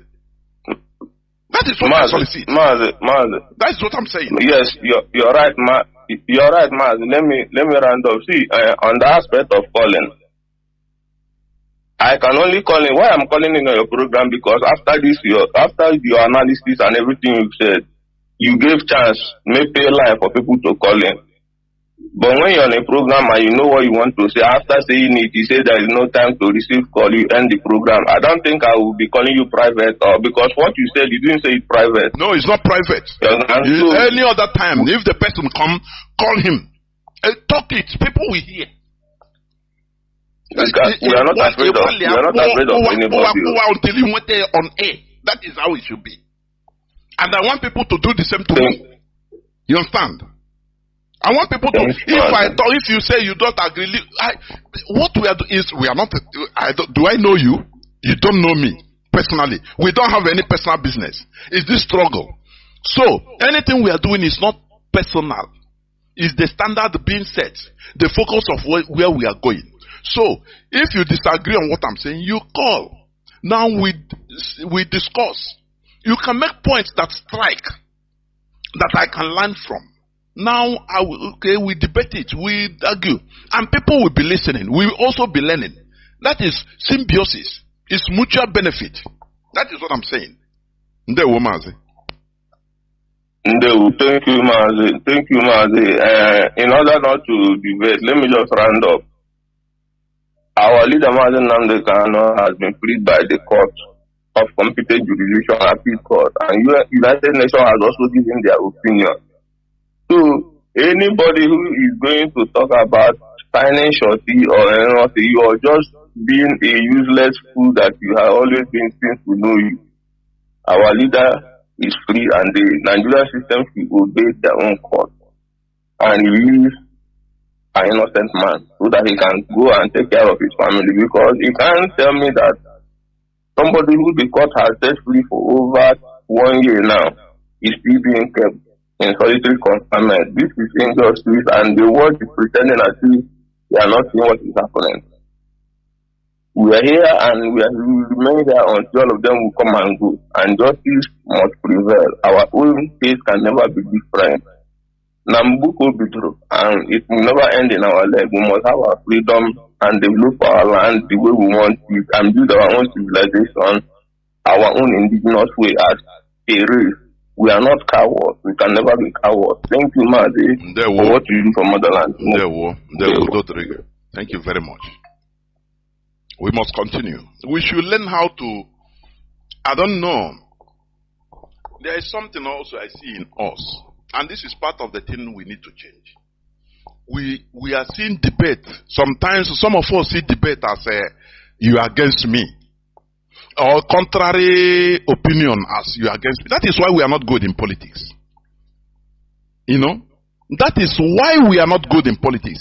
And that is one bad aspect I see in, let me say, these people, this is Christianity. They don't like debate. They don't like, exchange of ideas. No, they don't like it. It must be that thing they say is okay. They will not also call to say, Mazi, look, I don't know whether it is inferiority complex. Instead, when you go to where comments, you will see them writing rubbish. Take where phone, well, no person is going to chop you.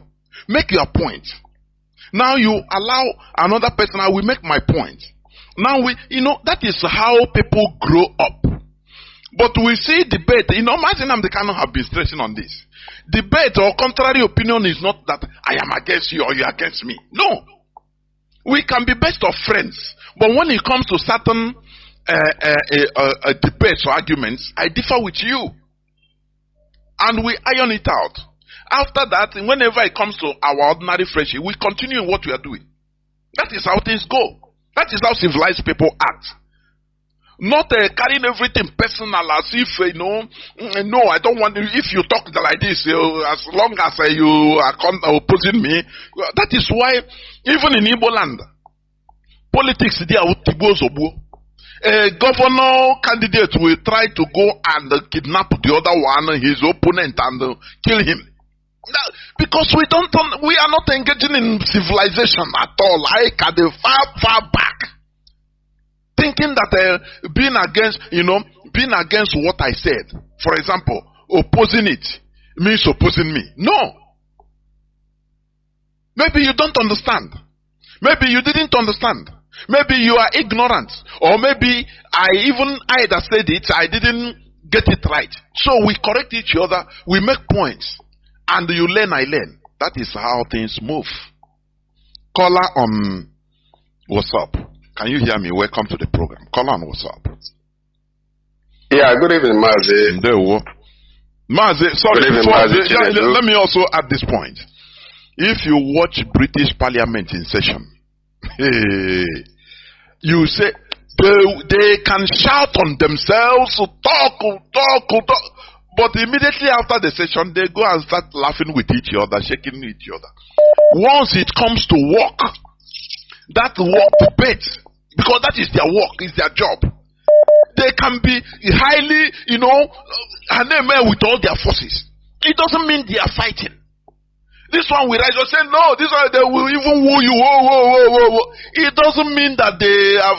After the session, once they hit the hammer, say the session is over, or for recess, you will see them talking to each other, laughing. That is how civilized the people act. But in our own, I bring any lenobi, only I say that my faith, only I say my. What are you the instigator? The first of person that have believe on something in this world? Why do we take all these things so personal? Why? Everywhere. Mazi, please continue. Caller on WhatsApp. Continue, please. Yeah, thank you, Mazi Chinedu. I appreciate your call. Mazi, I remain Mazi Emmanuel. I'm calling from Paris. At the special grace of Chukwuoki Kabiama. I remain the Paris Zonal Coordinator.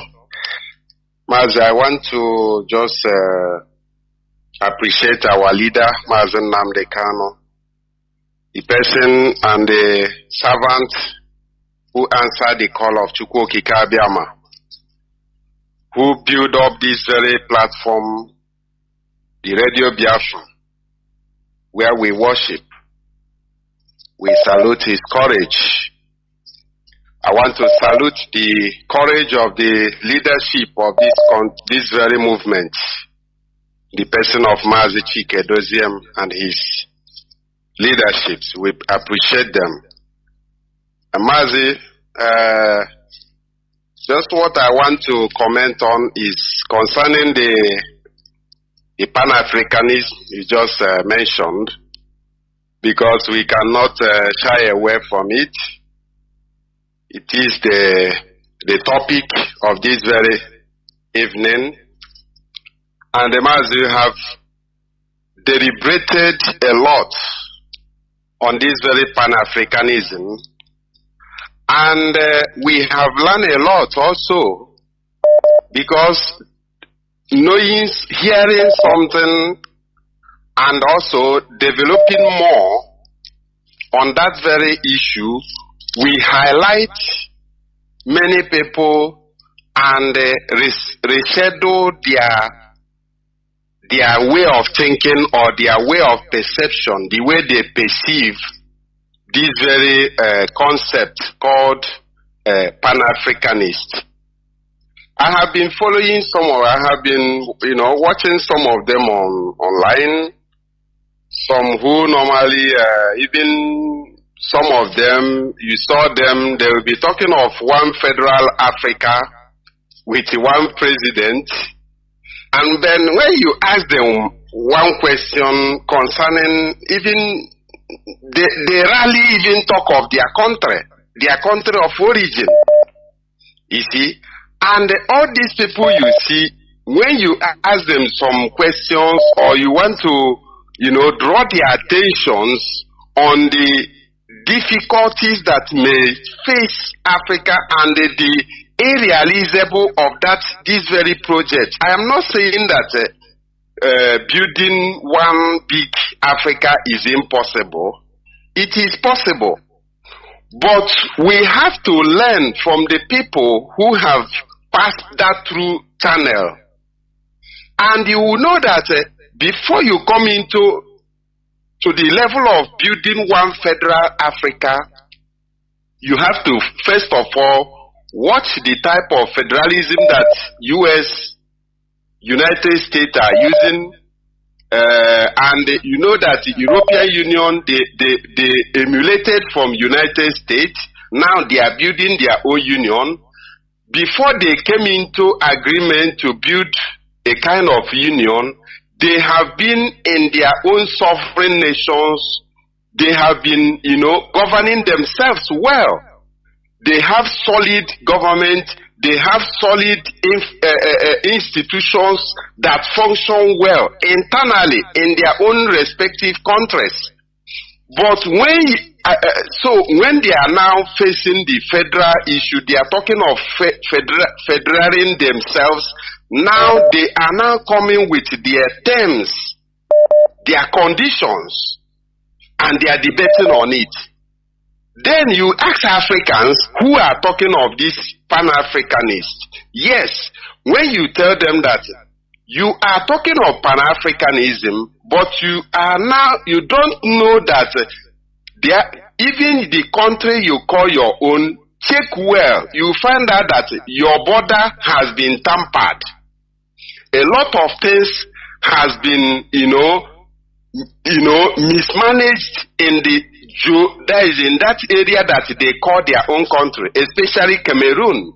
Because when you look at on social media, people that you find mostly that normally talk of this Pan-Africanism are mostly from Cameroonians or from, but there are many there. And when you ask them, tell them about Biafra, they will, come again, start giving you argument of just what you just said now. No, we want a very mighty, giant, very big Africa that everybody, we will have one president, but now you are talking of separating yourself from having your own country. But you ask them, do you really even know exactly the history of Nigeria? Do you know the ethnics of Africa? Do you know how the composition of Africa, the way you are talking about it? Do you know our diversities? Do you even think, are we going to coexist together? Can we live together as one federation? So you find out that these people, either they are being sponsored by some, any movement, all these secret services, they normally infiltrate any movement, any gigantesque movement, any mighty movement. They try to portray some people that will be singing the same thing with you, but you may not know that those people don't have the same agenda. They are there as infiltrators or as saboteurs or as people who are, be saying the same thing with you, but they don't mean their action will be contrary of what we are talking about. So, Mazi, I like the way you just highlighted this very Pan-Africanist concept, because our leader is also very admired, and he knows exactly about the Pan-Africanism concept. But before we go into that, we have to first of all go and tidy up our lands, our individual countries first. Before you can now come up and say, okay, yes, who can we deal with it? Who can we join with it? Which country and which country can we join with it and form a union? You can't just, our land, we don't have anything. You don't even have, nothing is functioning in our land, even in Nigeria. And now, just watch Nigeria. How many countries in Nigeria? Just 3 or 4 countries. Are they living fine? Are they living as an example? The answer is no. So imagine where you count about 50-something countries that made up Africa, then you carry one black man and made him a president of those countries. A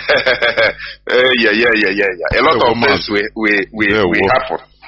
So Mazi, I appreciate you, and I want to end it here, and I say, keep it on, Mazi. It shall be well with you. And there, Mazi. Yeah, well, simple Nigeria. Let them Nigeria that has a different nations in it. Let them think about Nigeria. I'll take example from Nigeria. Pan-Africanism, genuine one, will come when people are given their due respects. Different nations are accorded their rights to